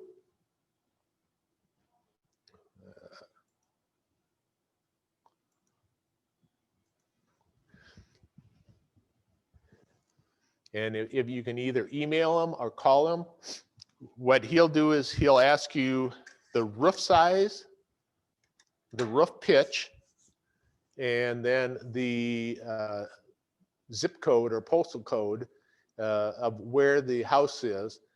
Reason he needs that, obviously, he needs to know how big an area, you know, so as that snow comes down, where he should place them. The pitch, the steeper it is, I believe it's the fewer he needs, or maybe it's the more he needs. That's why I always direct people to Mike. He's got it down. The reason for the zip code, obviously, or postal code, is that he'll go out to the national weather and look up what the average snowfall is. And then based on that, he'll draw up that drawing, and he'll send you a drawing, you know, where to start, how many rows to put. If it's a big roof, you may need to put some at the bottom and some more part way up, you know, just so, like I say, it's going to hold that snow and allow it to melt down a little bit. You know, as I mentioned before, it's not geared to break up the snow. It's intended for a snow retention system, so it'll allow it to melt down into more manageable, I'll call it, chunks. And here's, they make several different types. Here's one of their types that we used to sell. It was on a McDonald's that was done by ABC Lacrosse in Tomah, Wisconsin. they were kind enough to send us a picture of it. We talked about steep roof and using roof brackets. So here's how you do that. You put your first row down, put your bracket down, nail it in place. Make sure you nail it. Don't overdrive the nails, and don't use screws. We've had several people call and say, that they use screws and they weren't able to get them off, get that bracket out of there without actually taking the panels off. Nails are a little more forgiving. What you'll do is at the end of the job, you hit this area here with a hammer and it'll vibrate it free, and then you twist it clockwise and then push it up and then pull it back out of there. So you've got your bracket in place. Your next panel, we're going to move, cut 1/4 of an inch off of this bottom. And the reason being is that way, when this is removed, we can bend that tab, put a bead of sealant, and then bend that tab underneath. So here's a photo. We did a little mock-up. You can see that we've got it 2 roof brackets. We put cardboard underneath. A lot of guys that use these will tape the cardboard in place so it's always there. Carpet works great too. In fact, might be a little bit better. Only negative about carpet is sometimes it picks up stones or debris and might scratch the face. Check your carpet and or your cardboard every so often just to make sure, like as mentioned, that it hasn't picked up any debris that might scratch the face. So you've fastened your roof jack, number 1. You can see we've used nails. We place cardboard or carpet underneath. Here's what that shingle would look like with that tab removed. Just check your fire extinguisher quick, man. Then you're trigger on fire. I know where it's at. You're busy. No worries. You can see that it's going to be put in place. And here he's bending it back up into place. He's put a bead of sealant under. What a lot of guys, rather than using an offset vice grips like this, they'll use just a little piece of wood that's cut at a 45 degree. It makes it a lot easier to bend it underneath. And I know that Jerry is always talking safety, and I think Ted is going to include something in his training upcoming. Reason I throw this in here, we value you guys as customers. We want everybody to go home safely and come back to the job, tomorrow. It's really important, so we are going to cover one other thing. This comes up every so often is, can you replace a damaged panel? And absolutely you can. It takes a little bit of time.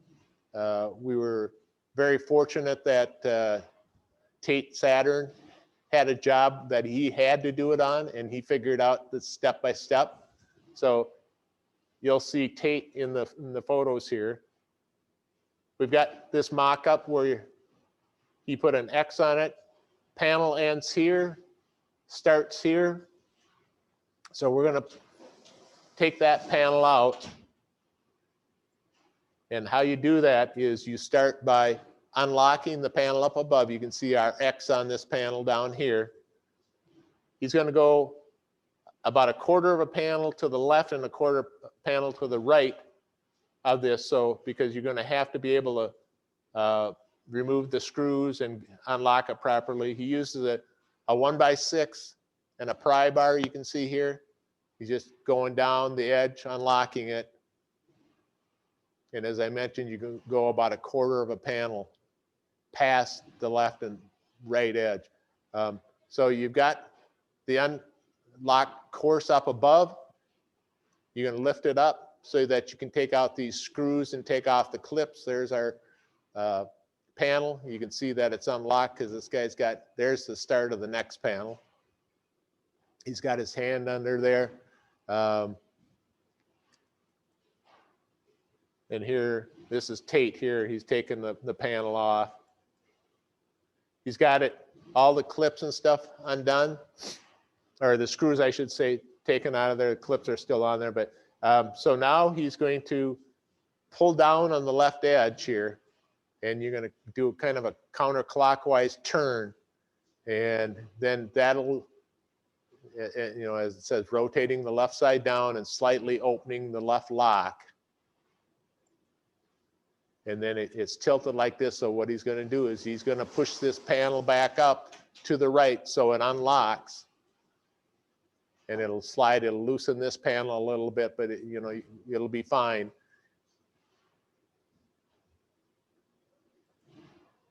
And then he's ready to install the next panel. So here he's prepping the panel. He's going to open this up a little bit because that'll be one of the final steps.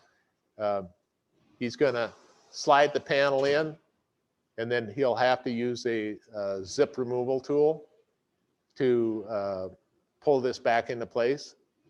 So here he's putting it back in place. You can see that this panel does not have that X on it. He's sliding it up past, and then he's going to lift that left edge up so that it'll be parallel here, and then he'll pull back and lock it in place. He's got that panel locked in place. Now he's working on the left edge. And as you remember, he had opened this up a little bit, and he used his zip removal tool to pull that lock past that edge. And then he's just getting it in place. And there's really only one way that you can get that to lay flat. And that's just to tap it down into place. He's using a 2x4 and just kind of tapping it down as flat as he can. You know, if you're going to do this, be right up front with the homeowner that there may be, you know, some dents, but this is the most cost effective. Otherwise, you'd have to basically take the whole roof off. So a lot of times they'll work with you on this. So he's smoothing that out. You can see it's open just a little bit, but there's, like I say, not a lot we can do about that. He's got that right edge locked. Now he's going to make sure that it's snug up into place so that when he wants to lock these panels back in, he won't have any issues, because you know, this panel here is going to lock onto both of these. He's putting screws and clips back in, and now he's got his zip removal tool. He's going to work that down the line and then flatten it out. So pretty simple. You know, this is basically the end of the presentation other than questions and answers. You know, why EDCO? As I mentioned before, we've been in business since 1946, making metal since the 50s, you know, late 50s, when we started making aluminum siding, aluminum soffit. Our breadth, or how many products we carry, is pretty large, and you know, maintaining that inventory level is quite the undertaking. Matt Broughton and his crew do a phenomenal job of not only making sure that we've got the product on hand, and then getting it shipped out. As we mentioned there, we like to try to get the product out of here 99.5% of the time on time. This year, like I mentioned before, you know, we apologize. We know that we weren't always on time, but we did our best to get it out to you on time. So we also make sure that we maintain inventory levels as much as possible, as high as possible. Right now they are building to stock, but in January and February we were building basically for next year. So we're going to have plenty on hand. So we're anticipating another good year. So that way, when you guys start sending those orders in, you know, we'll be able to kick them right out.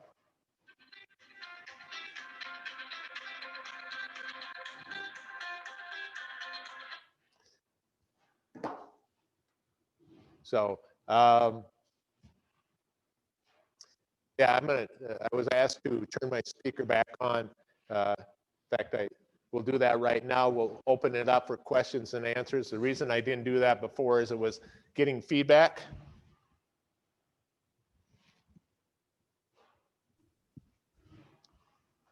So Scott, you should hear me. Yep, can you hear me? Okay, so So Brad, you did a fantastic job going through all that stuff. You always do. I forgot to mention right away for anybody that doesn't know who Brad Newell is. I mean, he's been doing, how many jobs have you had over there again? 4, 5, 6, 7? it's 7 for sure. Janitor, customer service, sales, marketing. What else? That's only 4, I think. Product. Well, I started out as a draftsman estimator. Then I was inside sales, outside sales, inside sales manager, customer service manager, marketing manager, product training manager. So you've been there for 70 years too then, huh? Yeah, Just that's kidding. not bad. One job every year. No, actually, I've been here 42. February 27th next year will be 43. That's impressive. And if there was a crowd here, Yeah. we would all be clapping right now. He gave a lot of good information. I have the questions opened up on chat. There'll probably be a few that are coming through.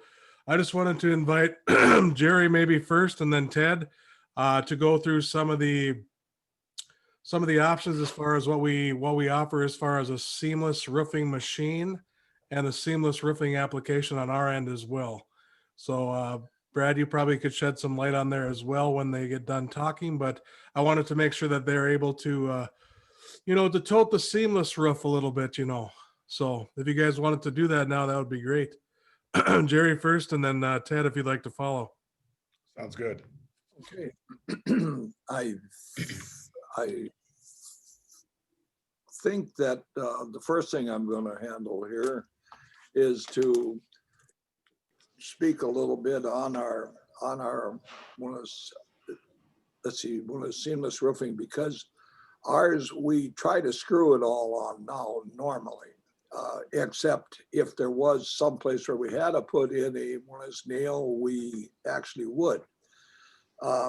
We stress the fact that we like to go to just about all lengths to get the roofing on, because we reason that the roof that we install is less chance of ever developing a leak if we go to extreme lengths with it.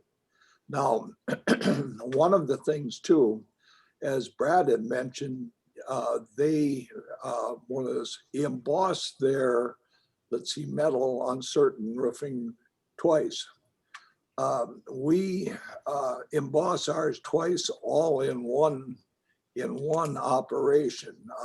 We have 2 sets of embossers within the body of our roofing machine, and anyway, that creates our actual lines, and we use a fairly even embossing type of a system to where all of our shingles are approximately the same size, but we can stagger them very easily, and we lose just about no metal whatsoever in the staggering process. That is one of our actual main things. And we are learning a lot though about different types of, valleys and things like that. And we run into just a myriad of things that we've had to learn and change somewhat because of the fact that we are a seamless roof. One of our main things is the way we actually want to deal with our, valleys and stuff. But I also am quite interested in watching the presentation from EDCO, because I believe that more or less Brad had pretty much shown some things that I would probably try doing some of them, because some of them will fit into our operation also. And in most cases, we use all of the factory made caps and things like such. And we use a lot of his things that he has engineered for it. And EDCO has done a wonderful job of actually, I would say, supporting us in what we actually try to do. And right now, we're still somewhat limited in the people who put this on. We've got the ones that are actually more or less doing it, have done basically a good job. It's been a learning process. I put on my first seamless roof at, I suppose, about 20, 25 years ago, already my very first. And of course, it's evolved a lot. And what I'm going to do now, I'm going to bring up Ted, I believe, if you're ready, Ted, and Yeah. you can explain how it's working for yourself and anybody else here. I think Paul is on the line too. So, but why don't you start, Ted? Okay. So we here in Nebraska, we are doing seamless roofing as well. And I do want to let everybody else know that we rent these machines out so that you guys can do them. That was the whole idea of placing these throughout the United States. I know that Ed and Leanna Yoder, they have one down there that it's theirs, but the more of them we get out there, the better. It's a great story. I love how the commercials run. It ties right in with our seamless story. And again, we got the exclusivity. The installation, you are going to need some guys, but what we found is that the roofing panel is a lot more forgiving. It doesn't kink because of that narrow butt. So you can kind of snake it up the roofs, and we've had really good luck with it. It looks good. It shows well. So if you're not doing it, I would encourage you to try it out. We are here for your support. We have presentation books, we have installation books, and even on a PDF.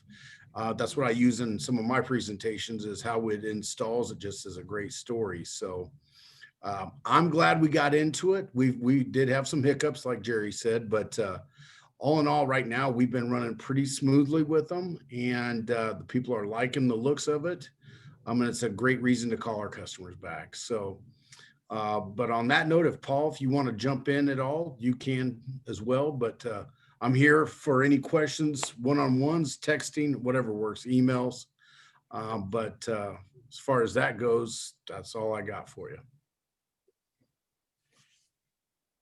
Okay, I thank you.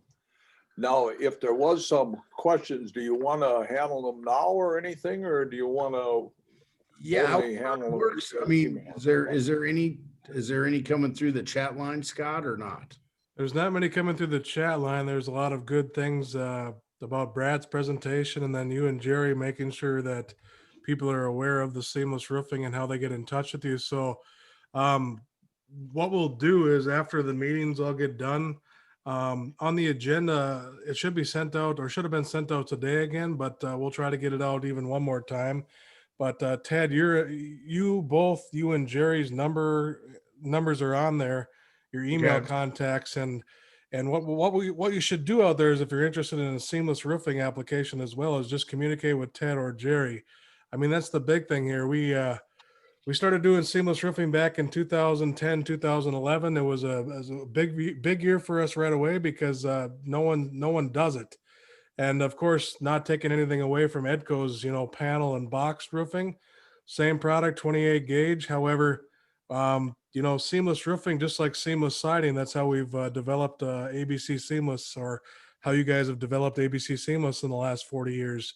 So it's just another niche market to get out there to defeat your competition by being different than everybody else. And that's important to me as a person that works for ABC. And everybody a part of ABC knows that if you have something exclusive to your company, with the relationship that we have with EDCO, it just makes the difference, right? Mhm. I concur. Let me take a look, see if any other chat came in. Let's see. Okay, here's a good one. So if you're installing a seamless roof versus a shake or slate roofing application, which one would take a longer duration to complete? Um, I know it's a tough question, but which one of you guys wants to take that one? Jerry, you want to, or you want me to? Hey, I don't know You if I go like ahead. that question, guys. Oh, You know, it just really depends on the difficulty of the roof. You know, there are obviously if it's a steep pitched, my guys have, my brother and my crews have highly encouraged us to push the EDCO product versus the seamless because it's a lot more difficult to do. But you know, though, if it's a rambler, your straight hip roof or gabled end rambler, seamless is pretty tough to beat. I mean, you get in and get out in about a day and a half, 2 days. So there's some factors that go into that, which would be steepness, how many cuts you got, and how easy it is to get the panels up to the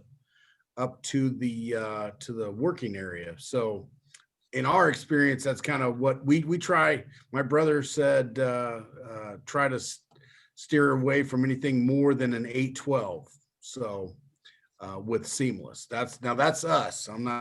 I can't speak for Jerry, but here in Nebraska, that's what my boys are pushing for me. So okay. Okay. Well, let's see, for us, it doesn't make a whole lot of much difference if it is a 8-8 or a 12-12, other than the fact that we gotta put up more safety equipment, and we do have to put in more, let's see, one of those places where we can put in the one of those backstops and everything that is required by OSHA, but you pretty much have to with anything that you're actually doing when it gets to be a steep roof. So we've found that anything is adaptable, but you got to have trained crews for sure. That is the important part, that the crew actually really is good at what they are actually doing. So anyway, is Paul on the line out there anyplace? He's on the call. I just, I'm not sure if there he is. Big Okay, P. well, he probably isn't ready for anything like He that. might but be ready. He just unmuted himself. he is, okay. Well, let's see if he's ready. Big P? Can't hear you. You are unmuted though. he had asked, and I don't know, Jerry, what your thought is, but in the chat, I don't know if you caught this, but he was asking if there's any plans for some more colors for the seamless roofing, or are we content with what we got? Well, I'm pretty much Oh. content with what we Well. have, but Hello. Yeah, we can hear you. Oh, you can hear us? Yep. Okay, we got it fixed. one of, Hey, let's see. Jerry's on here. Grant and Paul are on here now. Who? Paul? Grant and Paul, yep. Yeah, okay. Well, one of the things we are looking at too is to try to get closer to a 27 gauge rather than our 28. It is fine, but we're going to be getting to the heavier side of a 28 if we can. And we've spoken to Arrowhead about it, and they are trying something out now, to the best of my knowledge. But it'll be a little bit heavier roof than anything out there too. So anyway, but you guys go ahead. Well, I know we're kind of adopting some of the things that Arrowhead is doing as far as the installation process. We're starting to wrap around the edge and doing the open valley wrap around the starter as well. So I just think that's a much better system. I mean, it is a little bit interesting pulling over, the double panel like that, but it's working out. We've been doing it, well, almost a good part of this year. So Other than that, I mean, we're doing a lot of roofs. We got 2 full-time crews. 3-man, sometimes we got to send them a 4th guy, but 3-man crews. And, they can do, about a 25 square job in about a week. So yeah, I mean, it's worked out great for us. I mean, I certainly recommend it. I mean, it's got a story like no other. You're not competing with everybody else out there, and you can get a better price for it. Okay. So another question came in as far as cost efficiency. Now, this is a tough question as well. However, when you look at buying a box product from EDCO, and Brad, I'm sorry I have to bring this up, but is it more cost efficient to control all your costs by knowing what expense you would have with buying the coil directly and then buying a machine to install it? Or would it make more sense just to buy the roofing materials and the panel products in the box and then have your guys install that?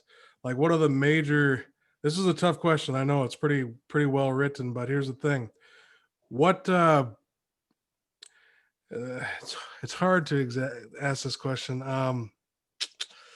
Why, or what are the top, say, 2 or 3 reasons why you would do a seamless steel roof versus a box roof application, besides setting yourself apart? Who wants to take that? I can if nobody else does. We did cover some of those in the podcast stuff, so I'd refer this person to that. However, if you wanted to answer, a few questions on why it'd be more efficient in some cases or most cases, and more cost effective if you were to, decide to do a seamless roofing application with the machine versus a boxed application. So I'll go first. So this is what I see. I think for cost efficiency, seamless is definitely better. The other problem that we run into with the box products is all the boxes say do not mix. So you're stuck, you order it in, you don't want to run short. And so then you got, 2 or 3 boxes or 4 boxes left over that, it's a challenge. And I don't know. The reason we really went towards seamless, and I'm talking as of ABC of Nebraska here, is because of it's a lot easier to store. We don't have to worry about the mixing, and which is basically the same theory we have with multicolor siding. So that's it. But the negative, well, not negative. Some people just like the looks of the box or the EDCO better than the seamless. And so I think it's good to be well-rounded in both products. That's my opinion. Jerry, you can run with it from there. Okay, well, I tend to agree with you to a certain extent. One of the things is that I do believe it depends on how much you are going to put on, because ordinarily you will end up owning your own seamless actual roofing. I think a machine is basically what you're going to have, because to rent them back and forth, if you're going to put on seamless, then you should put on a quantity of them. And the one thing is, if it's a job here and there, I would say you're still better off using the Arrowhead then, because of the fact, first of all, you don't have a full-time roofing crew, evidently.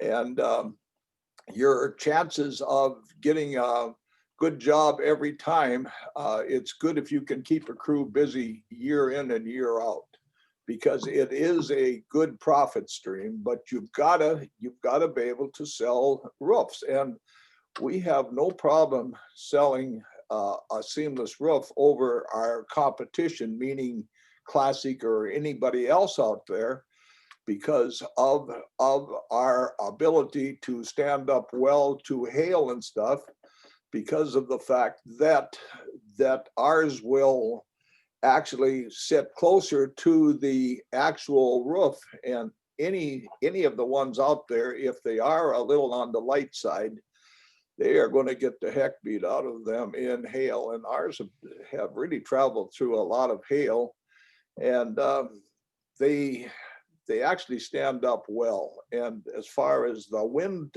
on the wind one is, I think our testing is somewhere up close to the 160 to 180 on the wind. All depending on where you put those screws, because you can put them 12 inches apart, you could put them 16 inches apart, and the narrower that you get, the stronger they are in staying on, guys. So they actually stand up well in the wind. I don't know if we've had anything blow it off in the wind in all the years, but the object is they actually will stand up well. Now, this is a question And- for Brad too. Jerry brought the point that it's 160 miles an hour for seamless roofing, screwed secured. Brad, is it right that there is an application for your shake roofing or slate roofing that you're rated at 130 for 4 clips and 160 for 5 clips? Is that right, or am I wrong? I believe those are the numbers, yes. So in our case right now, I think Jerry, you just said we're at 160 for screw securing the seamless roof. Is that right? That is correct. As long as we're using enough screws in order to satisfy that. And then what would it that? isn't like putting on clips. How far between the screws when you're securing it to the screwing flange? We were at about 1 foot, and it was done out of force, I think they're out of one of those Texas, but they have tested it twice now, so it's rated well. But if you was to put them 24 inches apart or something like that, I could think you would have a problem, but you'd have a problem with anything then. So, the object is the strength of the wind bit is going to depend a lot on the integrity of your hold down. And I can see EDCO's with 5 clips would rate 160. I agree to that, because they are relatively close. But I believe, I think if I'm right, Brad, had you mentioned that you were dropping to 100? Well, of course, if you put them in at the 5, you would still rate a 60, let's see, mile per hour, correct, Brad? He's up. At He's 5 up. clips? Oh, he's off. Yeah. Okay. Probably because we didn't take Okay. a break. Well, I'm fairly sure that is what he said. So, if you don't want it to take and blow off, I guess I would get on more clips, and we can do the same with our screws. And that's another reason why I screw them down too, because of the fact that then we don't get extra long nails sticking through the roof and causing a bunch of frost probes and things like such. So, we'll use a screw that'll actually get through the actual sheeting, but we're not going to send something long through. And I've seen some nails that are put in some of these competitions roofs and things like such that they've used too long a nails. And when you go up in that attic, they're just dripping frost. So, and also, I believe we have been using titanium on just about everything, but we do have to use the proper venting when we are doing that. And that would be the end of my thoughts. There was another one that had involving insurance. Since you've been selling seamless roofing, how many different opinions do insurance companies have, whether it be cosmetic, excuse me, versus actually the full replacement of a roof by having the integrity, having the actual hail go through the steel? As far as I know, They have a lot of them, yes. A lot of more or less different opinions on it. And ours will stand up fairly well it would have to really get really just beat to heck, and I don't know what you drop on it in order to actually, you could get them erased as long as they didn't put a hole in the roof. Well, that would take a lot. So that's North Dakota has been fairly liberal. We also have had ours under the let's see, UL rating now, to which has helped our sales too. So, but I'm sure that most of them have a UL rating. So, but anyway, ours help for insurance purposes. Great Any other answer. questions? Also, do you have any idea of what savings to the homeowner would bring if you put a steel roof on in your area versus an asphalt roof? Like, would you be able to save $300, $400, $500, $600 a year for that customer if they put on a permanent roof versus one that's guaranteed to fail? Would I have any idea? Yeah, I guess I'd have a lot of ideas on that. We still put on a roof that we're saying is going to last 40 years. So it's that is the question more defined would be, do I have any savings as a homeowner if I were to put a permanent metal roof on that's guaranteed for 50 years versus doing an asphalt roof that's maybe 7 to 12 years? Would I get any return on my investment, well, my insurance? I think a lot of the roofing companies in today's time are running anywhere between $300 and $500 a square on an asphalt roof. So you're talking somewhere in a 3 times conversion rate. That if you know, and they're going to be anywhere between possibly $1,200 and $1,800, $1,900 a square in our roof. So sure, I'll just jump in there. I'll jump in there, Jerry, and just quick tell you, and then sure. you can jump in too. But as far as what we've seen in our market, if you're putting it depends on the policy, of course, but typically Sure. every year the customer would save between $300 and $500 by putting a metal roof on, if you will, versus doing an asphalt roof. Ted, I don't know what you've seen, but can I ask you that question? Yeah, Well, I think we would, because of the fact that the more times you have to put on an asphalt because of hail, and if you're in Hail Alley, to which is when you go further south, and we have some vicious hails out here too, but our price is quite consistent where it's at. But I see where roofing companies are having a price rise, or rather not roofing companies, but insurance companies, because of the frequency of getting hailed out if they have an asphalt roof. So they are giving you a rating based on what their experience in those areas are, because there are higher priced areas than in others. And I don't disagree that you could probably save between $300 and $500 a year on the insurance. Ted, can I ask you that same question, but there's a change to it a little bit. Okay. If you have a metal roof and want to complete the coverage, including cosmetic, you'll have to pay 10% more, is what Paul said. So when you're talking with a customer, if they have a roof that's been hailed out, which we've had, and I'm sure Ted, you've had, and many others on the call have had, how do you build extra value on them purchasing a steel roof versus once again going with an asphalt roof? well, How do we build? You want to go ahead? Jerry, on do you that mind one, if Jim? Ted answers this one? I just want to hear from Ted in his area anyway. Yeah, please. So basic, I don't know if you guys have noticed or not, but asphalt shingles, I mean, it doesn't, we are in Hail Alley, so we get hailed a lot. And it doesn't take much for asphalt to get damaged. I mean, they replace roofs all the time.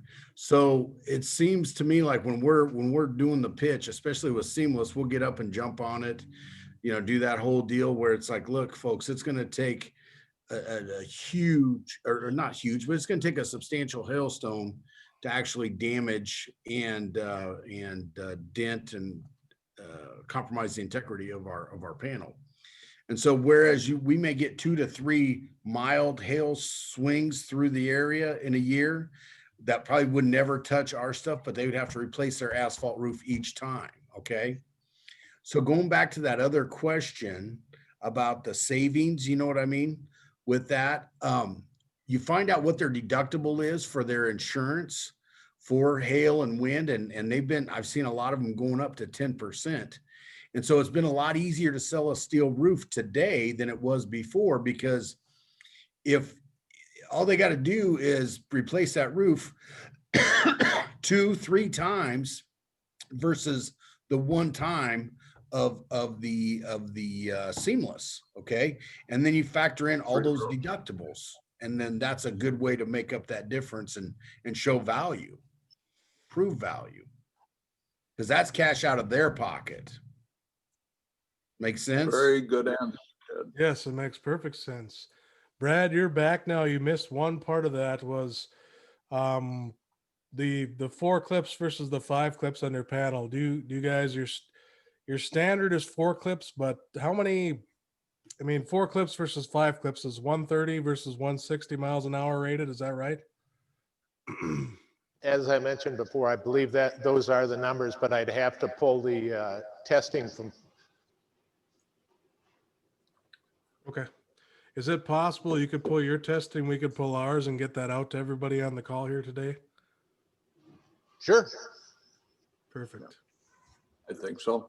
One of the things is too, we use, I believe, the same outfit. I think Force, isn't it, Brad? Aren't you That is using them correct. to take? Yeah, sure. And I found, I had talked to one of us, Brad, earlier years ago, and I used the, same one. And of course, I learned a lot from what Brad had told me about this here frequency of it in order to have clips on. Well, about the same thing holds true on the screws that we put in. And, I guess most people like to hear that it's going to stand up to at least 120. And of course, I think that is your, minimum, amount now, isn't it, Brad? Correct. Yeah, sure. And ours, we can have ours when it's tested. I would imagine if we'd overdo it and just put all kinds of screws in, but that isn't, situation. There is enough is enough on these jobs. And we usually shoot for somewhere around 12 inches, to which is approximately the same as these 5 clips, I believe, Brad. So, the long and the short, you can obtain a good wind rating with EDCOs or ours.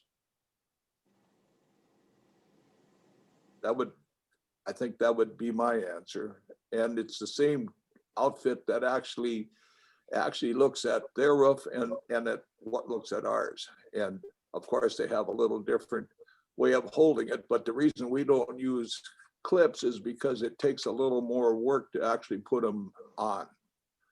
And that's about the only reason. And ours are easier just to have a Pittsburgh lock. And that would be my answer. Another question. Any more questions, Scott? Yeah, there's one more here. This is more for Brad, probably. So as we know, DuckMat has a warranty of a 35-year fade, correct? Why is the DuckMat 35-year fade different than the shake or the seamless roofing with a 40-year fade protection on it? Well, basically, you're looking at apples and oranges. There's 2 different paint finishes there. The Trinar has always been, minimum 30, and then with the double layer, we're able to go 40. The Entex or duck mat is a new type finish. And I guess you should compare duck mat to PVC as opposed to the Trin-On. I got you. There's no other questions that are coming in here, and we put till noon, but is there anybody else that has anything to talk about or wants to get unmuted, or do you guys have any more things to put in the chat box here? Well, was Paul and I think Grant still on? If so, you guys had some extra stuff you wanted to speak on, or are you okay? There, Good go ahead, here. guys. Yep, go ahead, guys. We're good. Yeah, I was going to call Paul back and get Mark Hesse on the phone at the same time. So are you going to be available in 5-10 minutes, Paul? Yeah, give me a call. Will Yep. do. All right. Anybody else have anything they want to add? Ted, Jerry, do you want to sign off? Yeah, no, I'm Yep, good. I will sign off, I Yep. guess, and it was a very good overall presentation that Mr. Newell had here, and he does a good job as always, and I really appreciate him. And I have known him for 40 some years, so he's always been, he's always been right there on the spot with it, and he always took on a place where he was really needed, and he performed well at everything he ever did. So again, I appreciate you much, Brad. And I thank everybody for looking in and bringing out questions. I really appreciate it. Thank you all. I want to thank Ted and Jerry, Brad, appreciate it. Chris, Deb, Elizabeth, Well, Jerry, thank you. everybody. Thank you guys. Everybody, thank you for coming. Stay safe out there. Have a great holidays, and we'll see you next year, hopefully. Hopefully sooner rather than later. Fantastic. Thanks, everyone. Yep.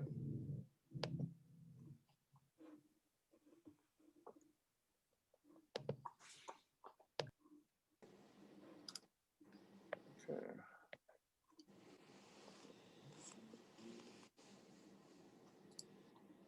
Are we? We're just leaving. Yep.